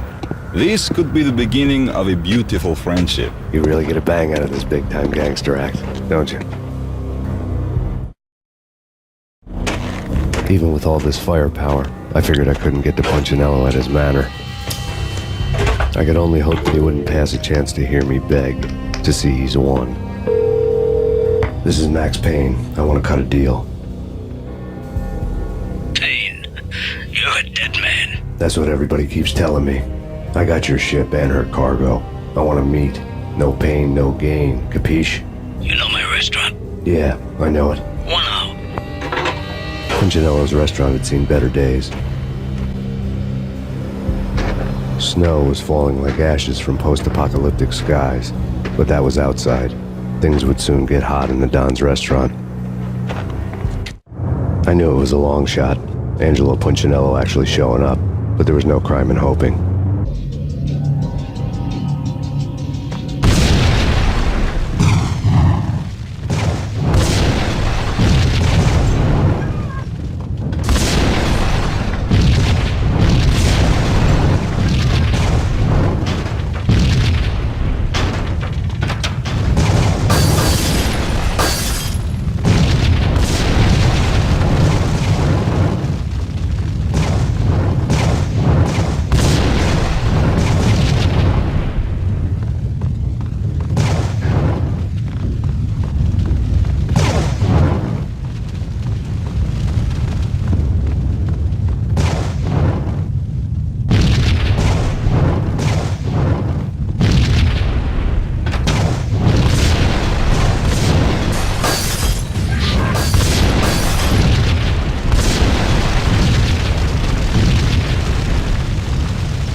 Punchinello was burning to get me. The feeling was mutual. He was trying to put out my flames with gasoline.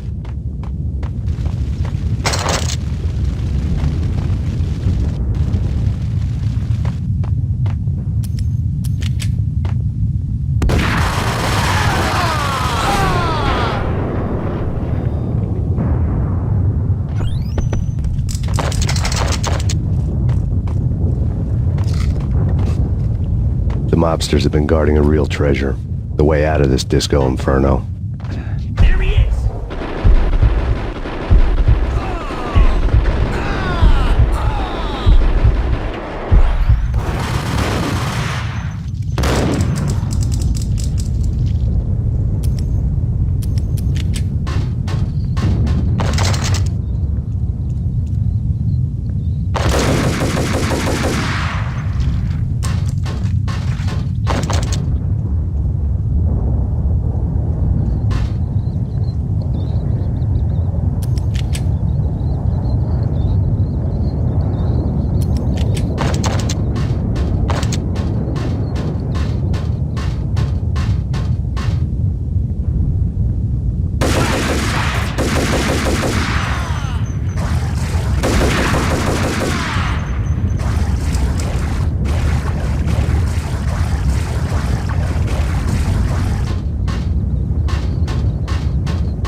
had seen my smoke signals. The Mercedes was revving to go, almost drowning out the banshee wail of the sirens. You coming? We'll drop you off at the Punchinello Manor. Sounds good to me. When this is over, look me up. I could use a professional like you. I'll keep that in mind. The night groaned with cold. The garden lights flickered nervously. In their light, the falling snow was dead white before the darkness ate it up. I had heard the stories. The trio were mad dogs. They'd have hung the heads of their enemies over the manor gates if the capo had only let them. Punchinello wanted Payne. He'd see the pain. The trick in my situation was that there was no trick, no matter what the movies tell you. No rules, no secret mantra, no roadmap. It wasn't about how smart or how good you were. It was chaos and luck, and anyone who thought different was a fool. All you could do was to hang on madly, as long and as hard as you could. Someone had graciously left the back door open for me and killed the guards. My money was on Mona. I knew the trio would be standing between me and Punchinello. I had read their rap sheets, thick as phone books. No one would be walking out of here alive. The numbing cold of the broken night had followed me in. Upstairs, the trio tangoed down the manor halls to the silent rhythm of their murderous hearts, the blood of their victims rust on their lips. Vince Mugnano, Pilot Providence, a.k.a. Big Brother, and Joe Deadpan Salem. The pistol was a frozen lump in my hand, piercing the skin, gnawing me to the bone.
No one's going anyplace. Too late for that. He walks in, we waste him. Vinny and Joe and Pilot won't get the credit for this kill.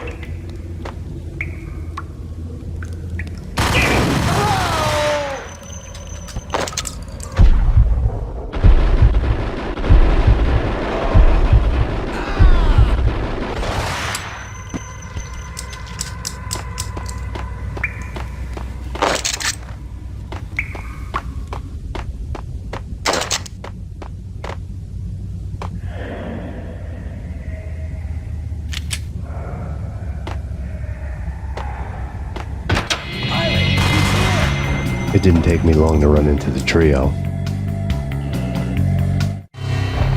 The word on Lisa Punchinello was that she was a bit of a witch. The tarot cards on the kitchen table fit the picture. They weren't my kind of cards, but I was willing to take a crack at the hand Mrs. Punchinello had dealt. The first card was the tower. Maybe that was supposed to be the manor. It got easy after that. The devil was the master of the house, and death was me, coming for him.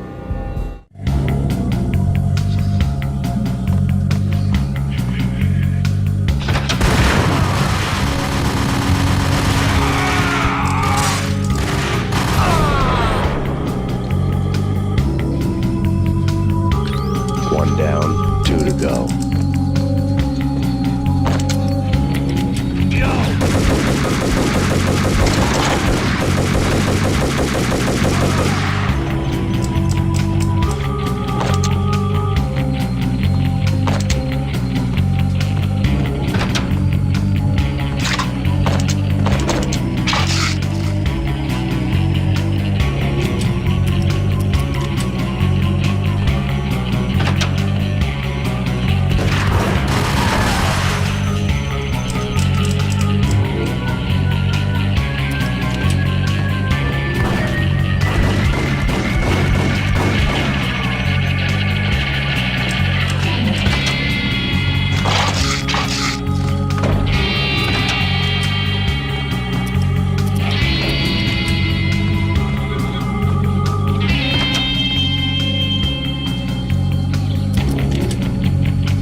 one to go.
It was too late for her.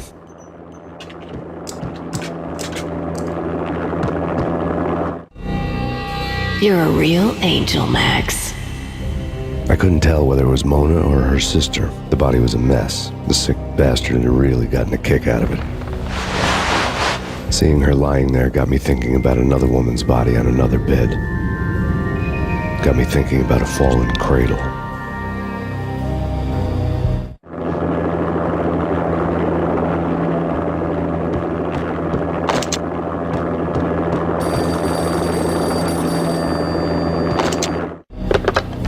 Max Payne. Talk to me. Alfred Woden. You've got company. An armed helicopter just landed on the manor grounds. You must hurry. The more the merrier.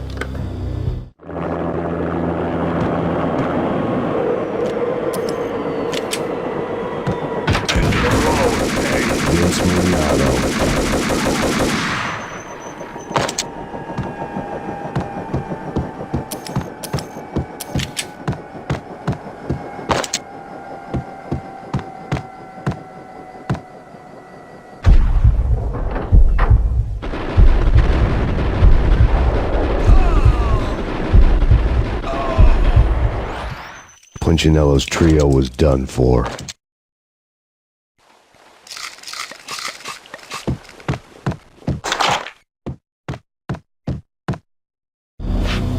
Outside my door. Hurry. He's coming for me. You gotta hurry. Please. I could hear Punchinello on the phone begging for help. He should have been saying his goodbyes.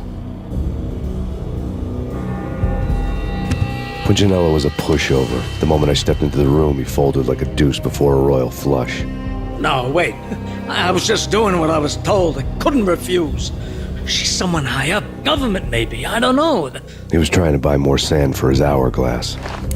I wasn't selling any.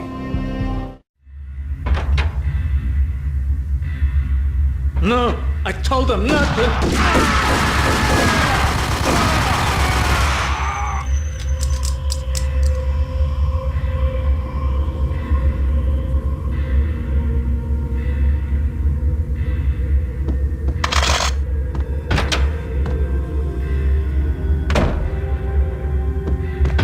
Drop it. Don't move. Game over, Max Payne. I could tell when I was outgunned. It was time to take another beating. The mystery witch was a real barracuda. Trouble on dagger heels, a smoking assault rifle in her hand, and an army of killer suits behind her. How sweet. I get to kill two birds with one stone. Sooner or later, it was going to catch up with you. Mr. Payne, it's time to show you the benefits of my brew. Be a good boy now. You'd find that Lady Luck was really a hooker. You were fresh out of cash.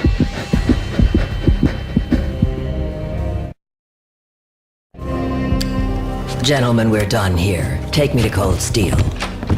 She had just given me an OD of Valkyr. I could feel green fire eating my brains. They turned to steam. They did a fade on me. I'd never had a chance. The witch had got me just as sure as if she put a gun to my head and pulled the trigger. The shadows rushed me, bruised mugshot faces hungry for revenge. They knew my weak spots and closed in for the kill. The floor turned into a vortex of green blood. I fell. The flesh of fallen angels.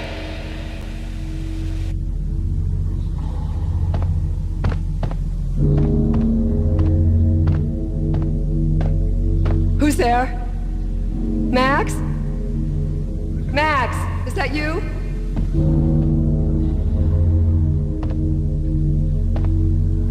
Max?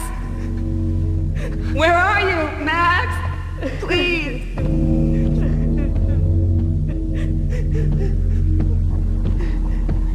No, please, Max, no. I'm sorry.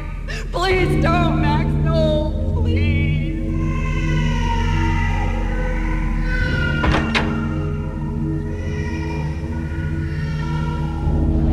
Max? Where are you, Max? Please. The letter was staring at me. There was something disturbingly familiar about the letter before me. The handwriting was all pretty curves. You're in a graphic novel. The truth split my skull open, the glaring green light washing the lies away. All of my past was just fragmented still shots, words hanging in the air like balloons. I was in a graphic novel. Funny as hell. It was the most horrible thing I could think of.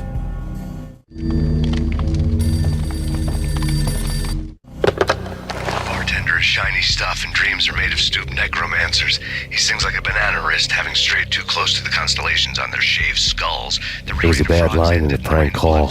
Someone spouting insane babble. I couldn't make sense of it. But I had an overwhelming sense of deja vu, and the caller's voice sounded oddly familiar.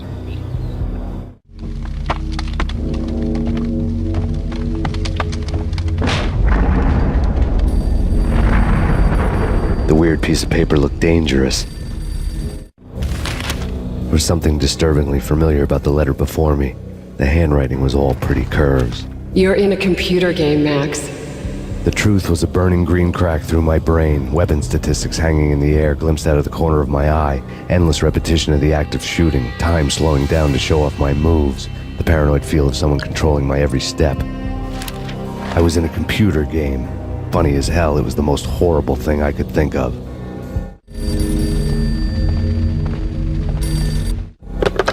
Don't lose it. It's Valkyr. The drug. Snap out of it. Try to remember. It was a bad line in a prank call, someone spouting insane babble. I couldn't make sense of it. But I had an overwhelming sense of deja vu, and the caller's voice sounded oddly familiar.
Max, something happened at the office today.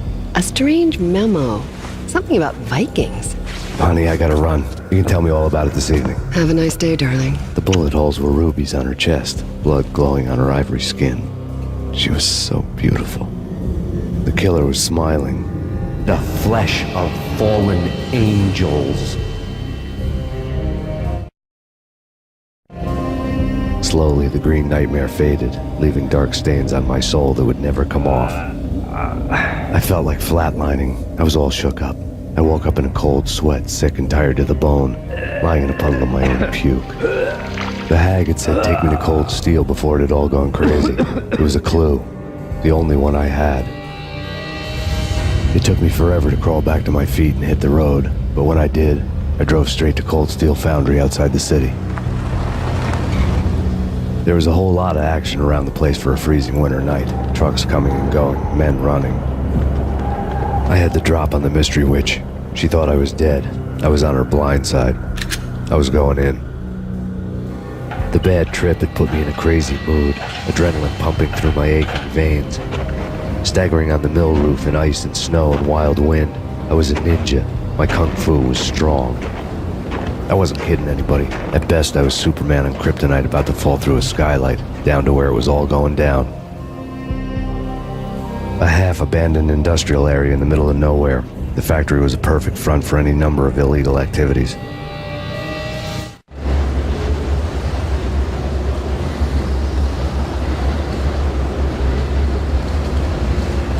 In the belly of the plant, molten metal boiled and bubbled like a witch's brew.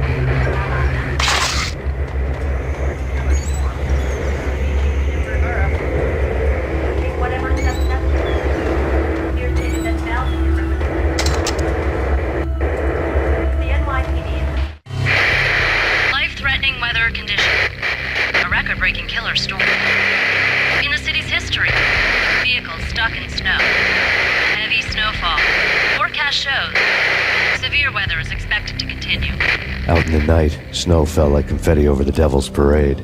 The storm was anything but over.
you believe it. I bet they sleep with their...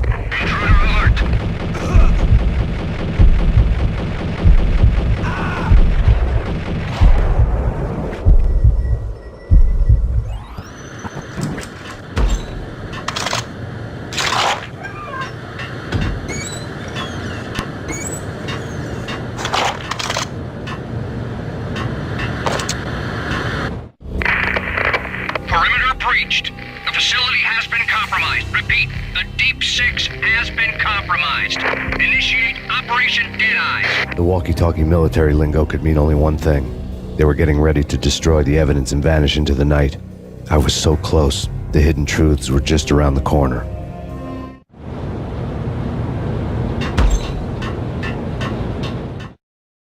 Casualty status.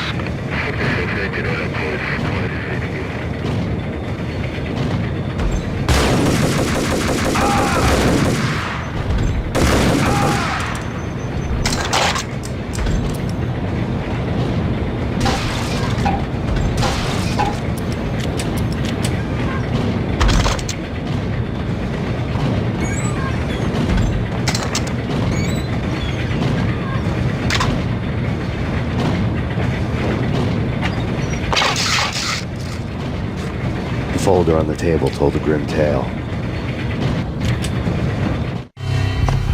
The mercenaries were running a tight operation, paperwork and all. Merchandise missing again. A chemist had tried to smuggle it out for his own private party. Locked him up in cell B7 in D6's old test facility to wait for proper processing. I was close enough to hear the secrets, just beyond the next doorway.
monitor showed me the way.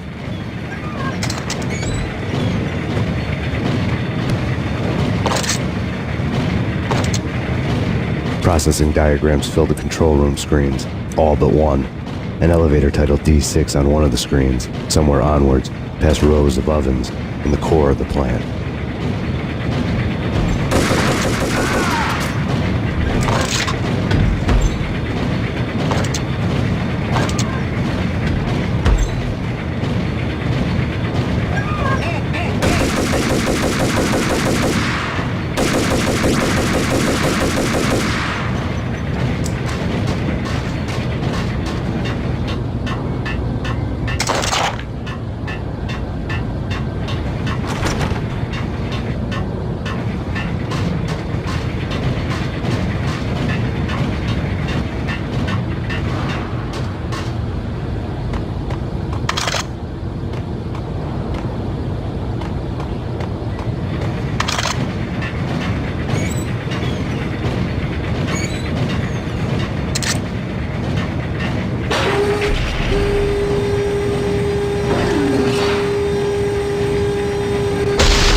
I had taken on the role of the mythic detective, Bogart as Marlowe, or as Sam Spade going after the Maltese Falcon to unravel all the mysteries. Following a path of clues to that final revelation, even if it would take me down to the cold, cavernous depths of a grave. You can't do this! My men are still inside! Do you have any idea why this is called Operation Deadeyes?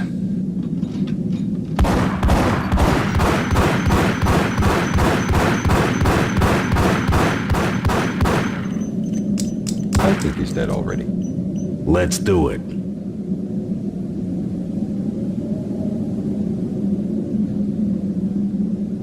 Attention all personnel. The self-destruction sequence has been initiated. Evacuate the complex immediately. Repeat, We've got company. The self-destruction sequence has been initiated. Proceed to the nearest exit immediately.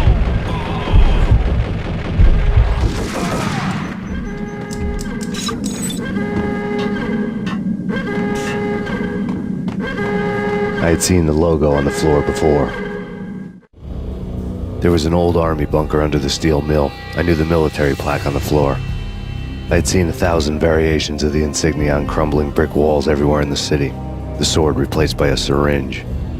Project Valhalla, V for Valkyr, V for Valhalla. All of a sudden it read like a crackpot conspiracy theory.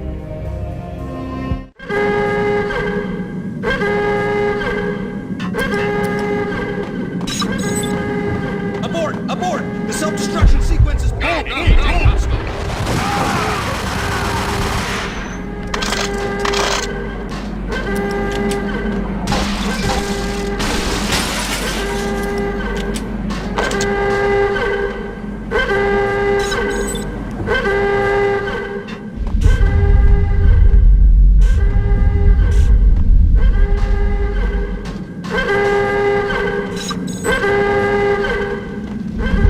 Attention all personnel. The self-destruction sequence has been initiated. Proceed to the nearest exit immediately. Like everything else in the Valkyr case, the door code was a mystery to me.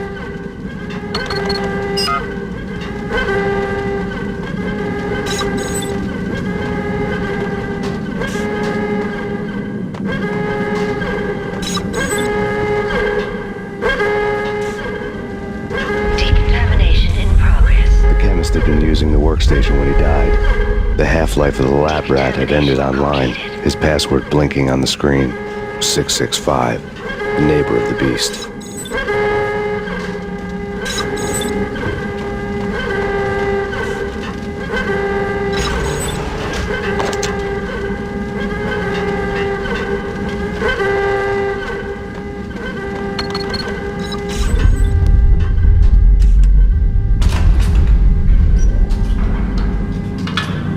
Attention all personnel. The self-destruction sequence has been initiated. Proceed to the nearest exit immediately. Hey! In here! Hey! Get me out! Thanks. I thought I was gonna die in there for sure. I need you to get me through the decontamination chamber airlock. You're crazy! No way! The place is blowing up, for Christ's sakes! Either that or back to the cell. Your choice. Okay, I'll do it. I'll do it.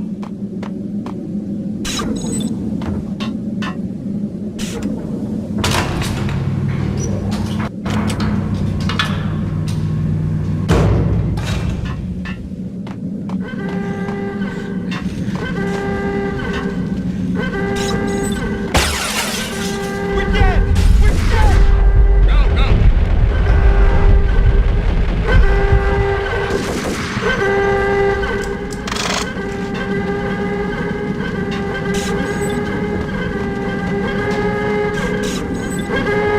Attention all personnel. Decontamination in progress has been initiated. Proceed to the nearest exit immediately.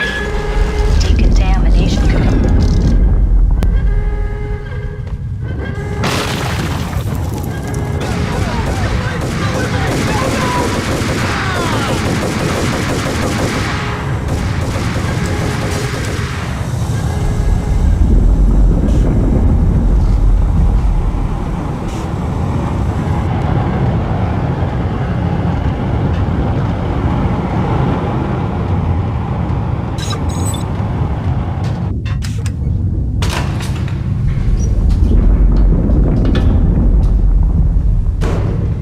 was caught in the middle of the deadly web that was the Valkyr case.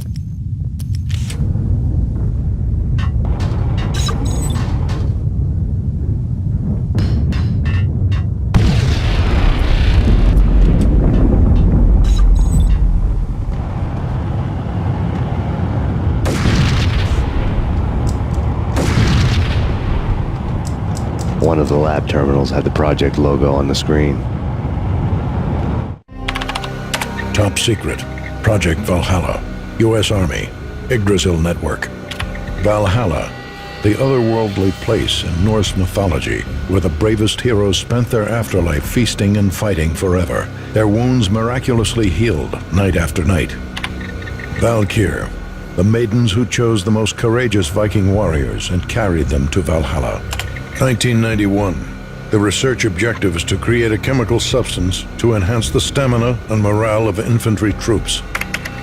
1995. Results unsatisfactory.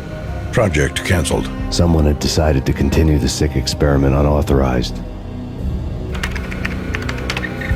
Project compromised. Data leak. Fix the damage by any means necessary. Security clearance red. Authorized by the project lead. Field test. Double the dosage for all the remaining test subjects. Observe and record the subject's behavior in an urban setting. The drop-off point was my old address in New Jersey. The file dated 3 years ago. Just when you thought you had reached the deepest depths of horror, it suddenly got worse. How to turn off that small voice inside your head that started to whisper that you should be glad that now, if not before, your revenge was justifiable on any conceivable moral scale. That small voice proved, beyond any doubt, that I was damned. The dagger-heeled woman had come and gone a long time ago. There was nothing more for me here. The bunker's name was acting as a self-fulfilling prophecy.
Piece together a jigsaw, and the final picture is you finishing that same puzzle.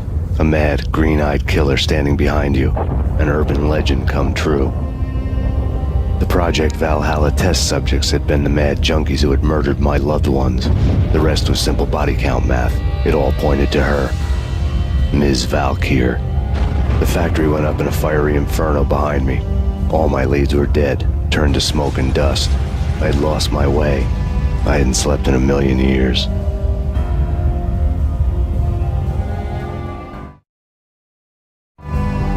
I felt thin as death. I've been living on an endless supply of week-old donuts. They were fuel for this crazy furnace inside my head. I couldn't remember when I had last seen the sun. I was on a permanent graveyard shift. When the darkness fell, New York City became something else, any old Sinatra song notwithstanding. Bad things happened in the night. On the streets of that other city, Noir York City. I was in an all-night diner, downing cup after cup of coffee that tasted like engine oil, when a new message from BB got me back on the killer track. What the hell happened at Roscoe Street? Maxie, I'm going out on a limb here. We need to talk this through, come up with a plan. 2:30 a.m., the Choir Communications Garage. The more I thought about Alex's murder and the frame-up, the more it felt like an inside job. I should have seen it coming. BB had sold me out, and now he wanted to finish what he'd started. The garage was dead. BB showed up in his tailor-made suit, gold watch, and cufflinks to match, all way beyond a cop's pay. Maxie. Oozing suave charm, he was guilty as hell. What the hell does BB stand for anyway? Backstabbing bastard? Come on, don't be like that. Have a cigar. I don't smoke. Maxie, you have no idea how big this is. It's huge. You have no idea. I think I do. You're a bribe-taking bent cop who sold out his partner. Those mobsters in the subway were a dead giveaway. Hard to miss. Bet it was exactly like this with Alex. Up close and personal. You can't win this one, Max. No, but I can make damn sure none of you do either. BB turned out to be another cardboard cutout bad guy.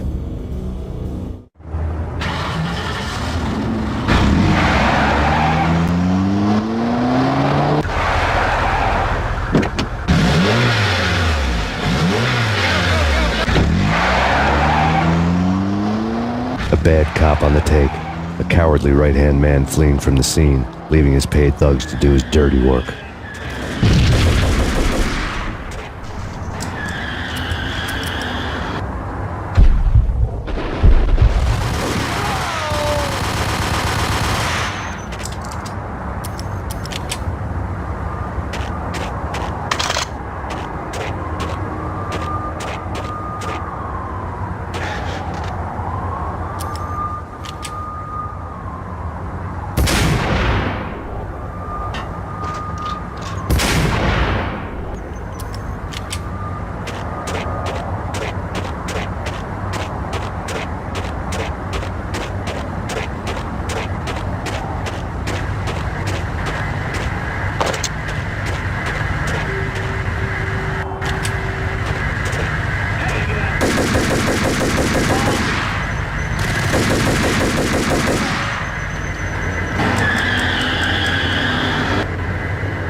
fire at the Punchinello Manor in Westchester. The manor is the home of Angelo Punchinello, the alleged head of the Punchinello crime family. The police are now saying, contrary to their earlier statements, that Max Payne is still alive and at large. He continues his vendetta against the Mafia, of which this last act of arson is attributed to. I had no recollection of setting any fires, but I did remember the flames.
payphone started to ring.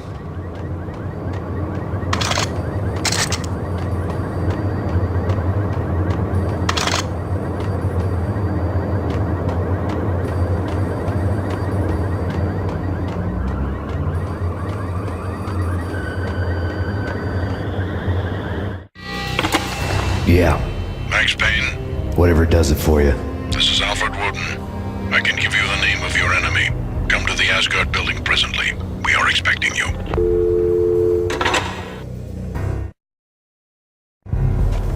Woden was waiting for me on the steps of the old building. Mr. Payne, let's go inside. The others are anxious to begin. The others? Despite the general misconception, this building actually predates the City Hall by 2 years, thus being the oldest municipal building still in use here at the foot of the Brooklyn Bridge. No kidding. The old man played tour guide as he led me through a dark, domed hall. The answers I was after loomed large ahead. Mr. Payne, I would like to introduce you to my colleagues in what we call the Inner Circle. You've been watching too much X-Files. You have seen the files on Project Valhalla. We can fill the gaps, provide you with the information missing from those files. We were all involved in the early stages of the project during the Gulf War. What's the catch? We would very much like to blow this thing wide open, but our hands are tied. Her name is Nicole Horn. She was the key figure in Project Valhalla. When the funding was discontinued, she simply refused to quit. She knew exactly what she had in her hands. Nicole Horn is the president of Acer Corporation. She has more than half the city in her pocket. This must be kept under wraps. If you try to go public with this, we will deny any knowledge. We need you to take her out. Afterwards, we can protect you. Make all the charges go away. That was the cue for the killer suits to kick in the doors and swarm inside.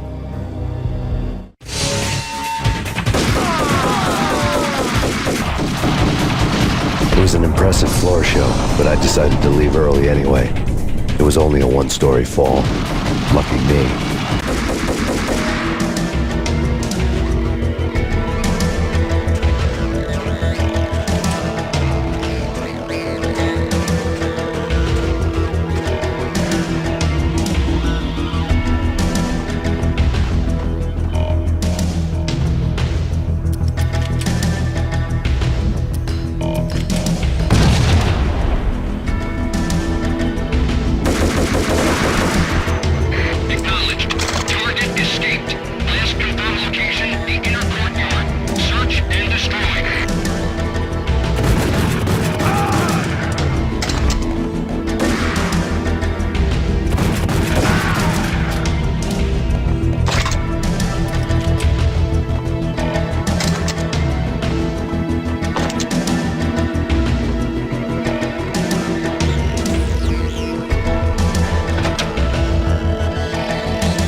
One of the monitors showed what was left of the Inner Circle. On screen, the so-called corpse of Alfred Woden stood up, miraculously waking from his dirt nap, looking smug among his dead pals. In the land of the blind, the one-eyed man is king. I didn't know how he'd pulled it off, but it was a pretty slick way to get out of all his promises. Most of what he had said fit too well to be a load of crap.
is your answer to those saying that he's actually providing a service long overdue to the city? This crusade nonsense has gone too far. He's out of control. It must stop. He will be stopped. That was Deputy Chief Jim Rivera from the New York City Police Department.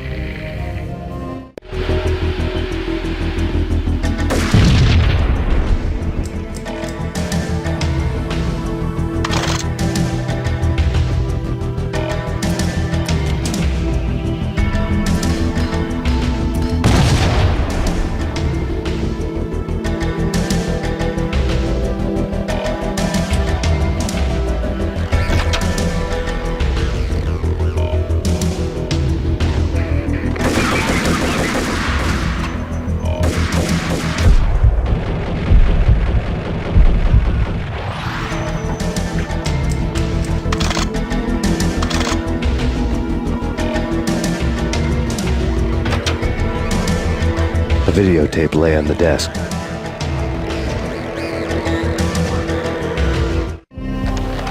Nicole Horn had blackmailed the inner circle into silence. The tape came with a curt extortion note on a piece of expensive paper. I remembered Candy Dawn taping her clients in action on the side, selling the tapes to the highest bidder. I was sure that kinky sex was nowhere near Alfred Woden's worst sin, but I had a feeling that when this was over, any collateral would come in handy.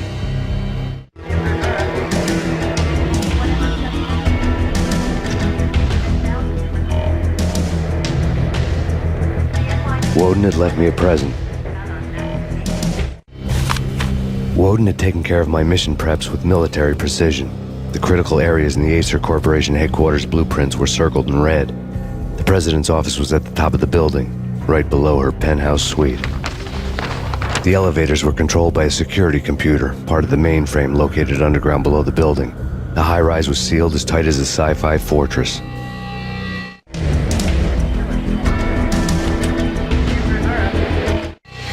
Nothing seems to stop Acer Corporation's phenomenal victory march. Incredibly, the stocks are still rocketing. Worried experts already see a danger in the company's success. Some have gone as far as to say that Acer Corporation is about to become an even bigger monopoly than Microsoft ever was.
I had dreamed of revenge. Those dreams were always nightmares, of coming close and then failing. Now I was close. I had a name to guide me, Nicole Horn. I had nothing to lose.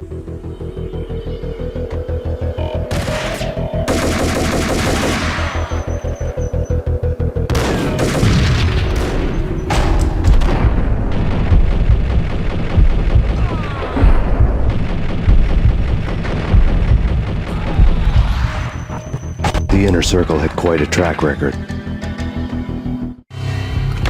Project Valhalla had not been the only thing the Inner Circle had been involved in. There were rows of cabinets full of files. The Serpentine Secret Society went back a long way, always pulling strings from the shadows. I couldn't say I was sorry.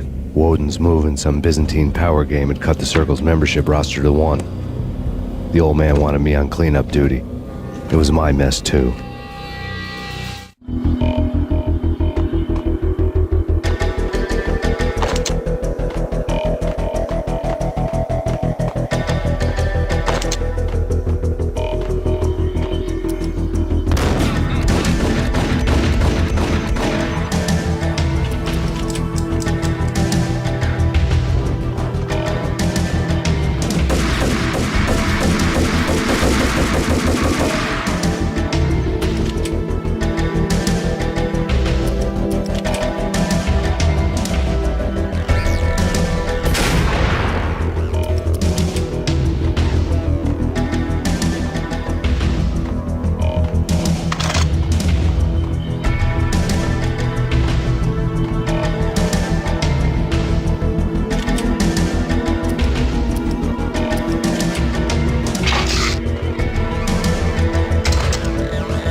Sure, good for a practice run. But this, engaging hostile.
Mine wasn't the most original approach to the problem. It wasn't as if it hadn't all been done before. An eye for an eye, the first principle of revenge. Old as dirt, still going strong. The cardinal rule in going after someone with an intention to kill was not to make it personal, which it almost always ended up being anyway. It did with me. I took my time, cruising around the city in the snow. There was no hurry. I knew what I had to do now. I took my time, thinking about it, building up the rage.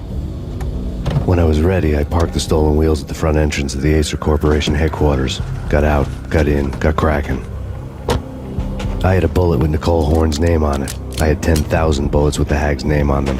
She had ultra-high-tech security systems, enough mercenaries and weaponry to start World War III. There was no fear. New York disappeared behind a veil of snow. I had crossed the threshold. This was her domain, sleek and sexy and soulless, all glass and steel. A place of color-coded security key cards, metal detectors, and surveillance systems.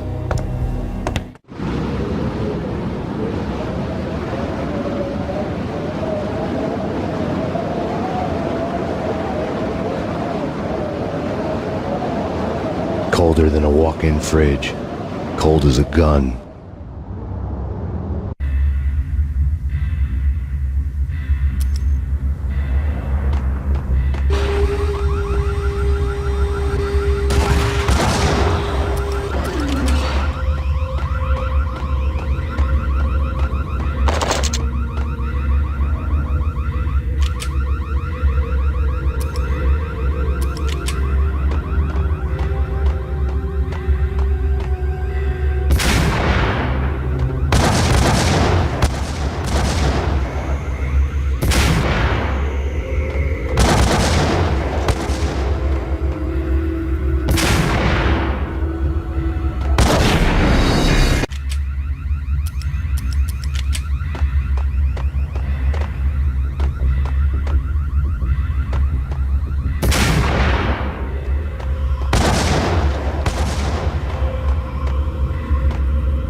looking good. Max, we gotta stop meeting like this.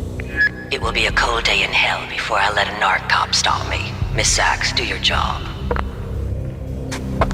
Relax, Max. You're a nice guy.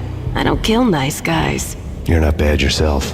It was different when Horn wanted Punchinello dead. To cut her ties to the Mafia, he deserved to die. The same goes with her. She's the bad guy here.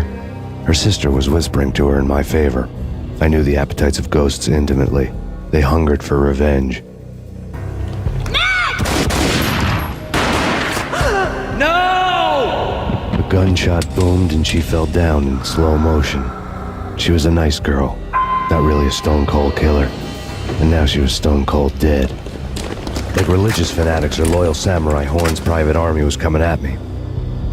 Terminate.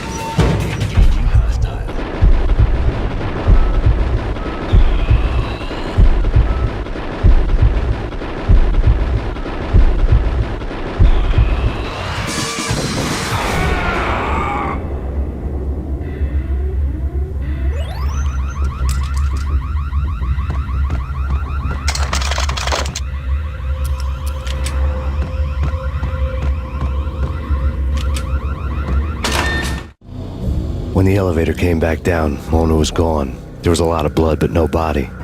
Something clicked for the final time. My mind had never been so clear, as if somewhere high above the storm clouds were already gone, cold stars blazing from the black skies.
Movies, and I'm talking about the coolest of the cool. It always seems like time slows down. What the hell?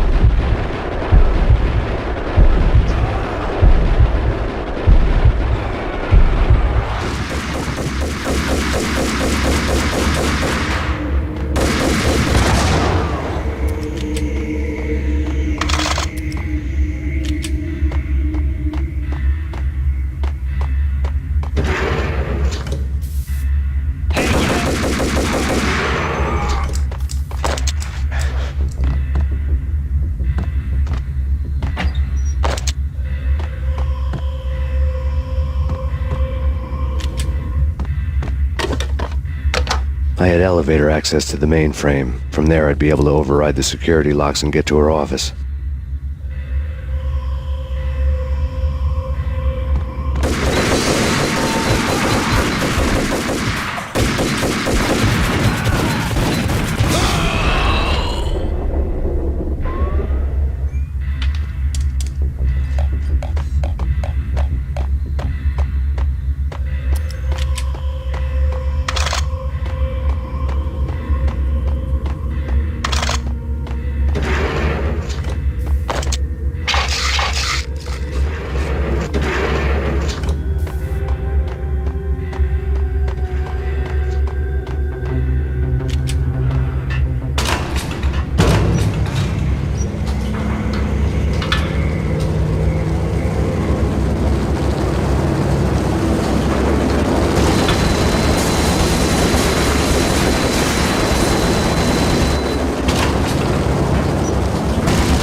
The unmarked chopper was Horn's pet guardian, inhuman and flawless. It was stalking me.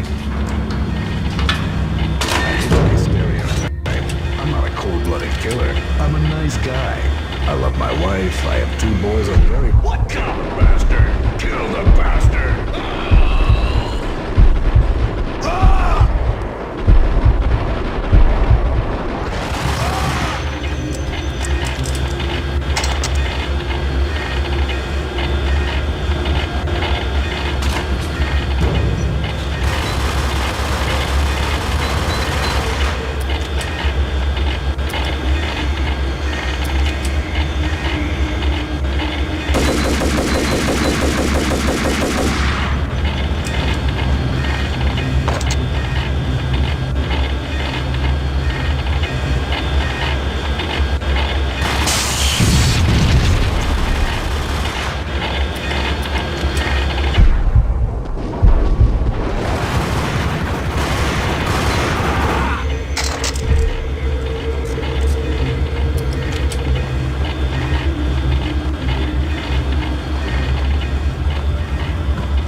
Horn's locks were now offline. All bets were off. The elevator would take me all the way up.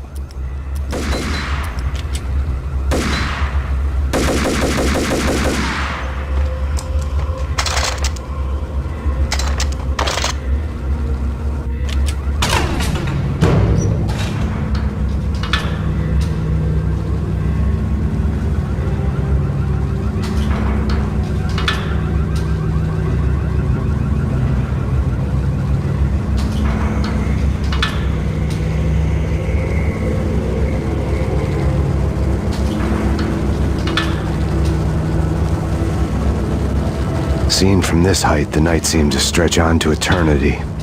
A hint of desperation had crept into the snowstorm, as if it was trying to get it all out before the end.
Horn's personal computer was on. Next to the printer was a neat stack of expensive paper. Hacking through Horn's computer would have unearthed files of criminal plans, strategies for world domination, spy helicopter reports, illegal wiretap recordings, internet porno, all of the above. Take your pick. I really didn't care anymore. I had seen too much of it already.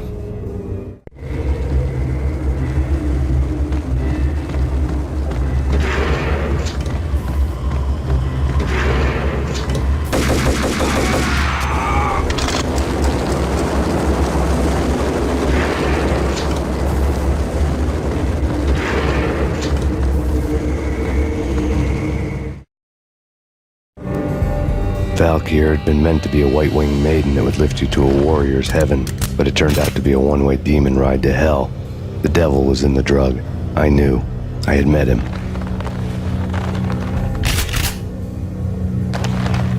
And now I was gonna kill her, the queen of the underworld who had tried to lift herself a bit closer to heaven with her drug money.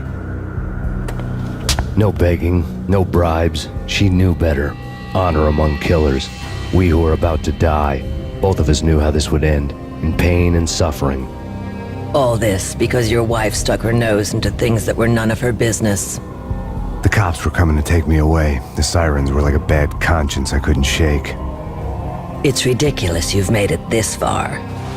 You won't be alive when they get here. Stop him!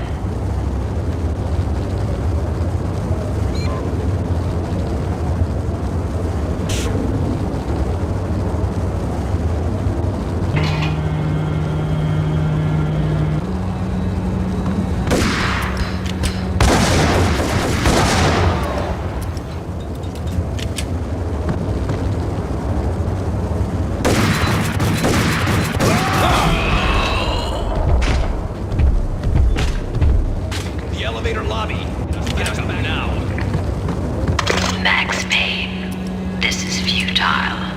A waste of time. The deaths of your wife and daughter were necessary. Inevitable. It is done.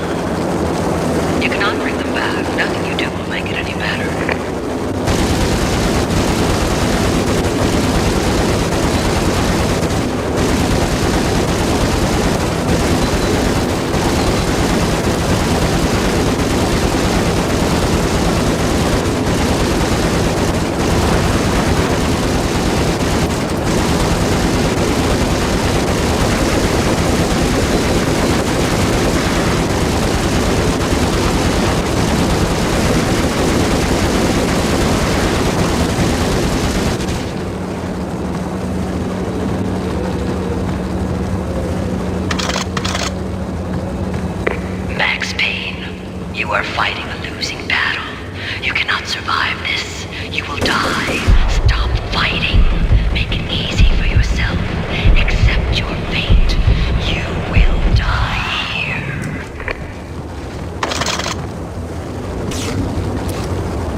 are up against an unbeatable force. You have already lost.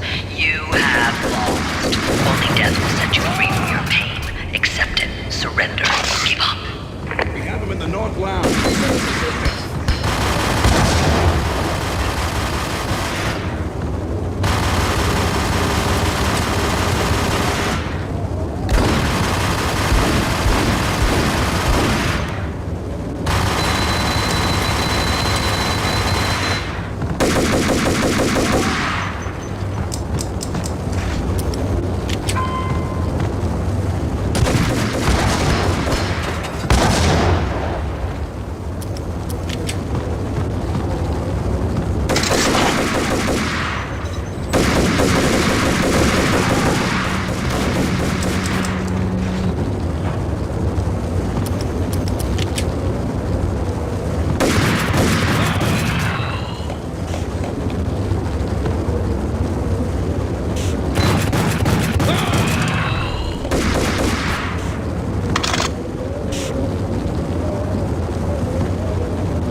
all dead. The final gunshot was an exclamation mark to everything that had led to this point. I released my finger from the trigger. And then it was all over. The storm seemed to lose its frenzy. The ragged clouds gave way to the stars above. Max Payne, this is Deputy Chief Jim Bravura from the NYPD. We've got the building surrounded. Throw down your weapons and lie down with your hands behind your head. A bit closer to heaven.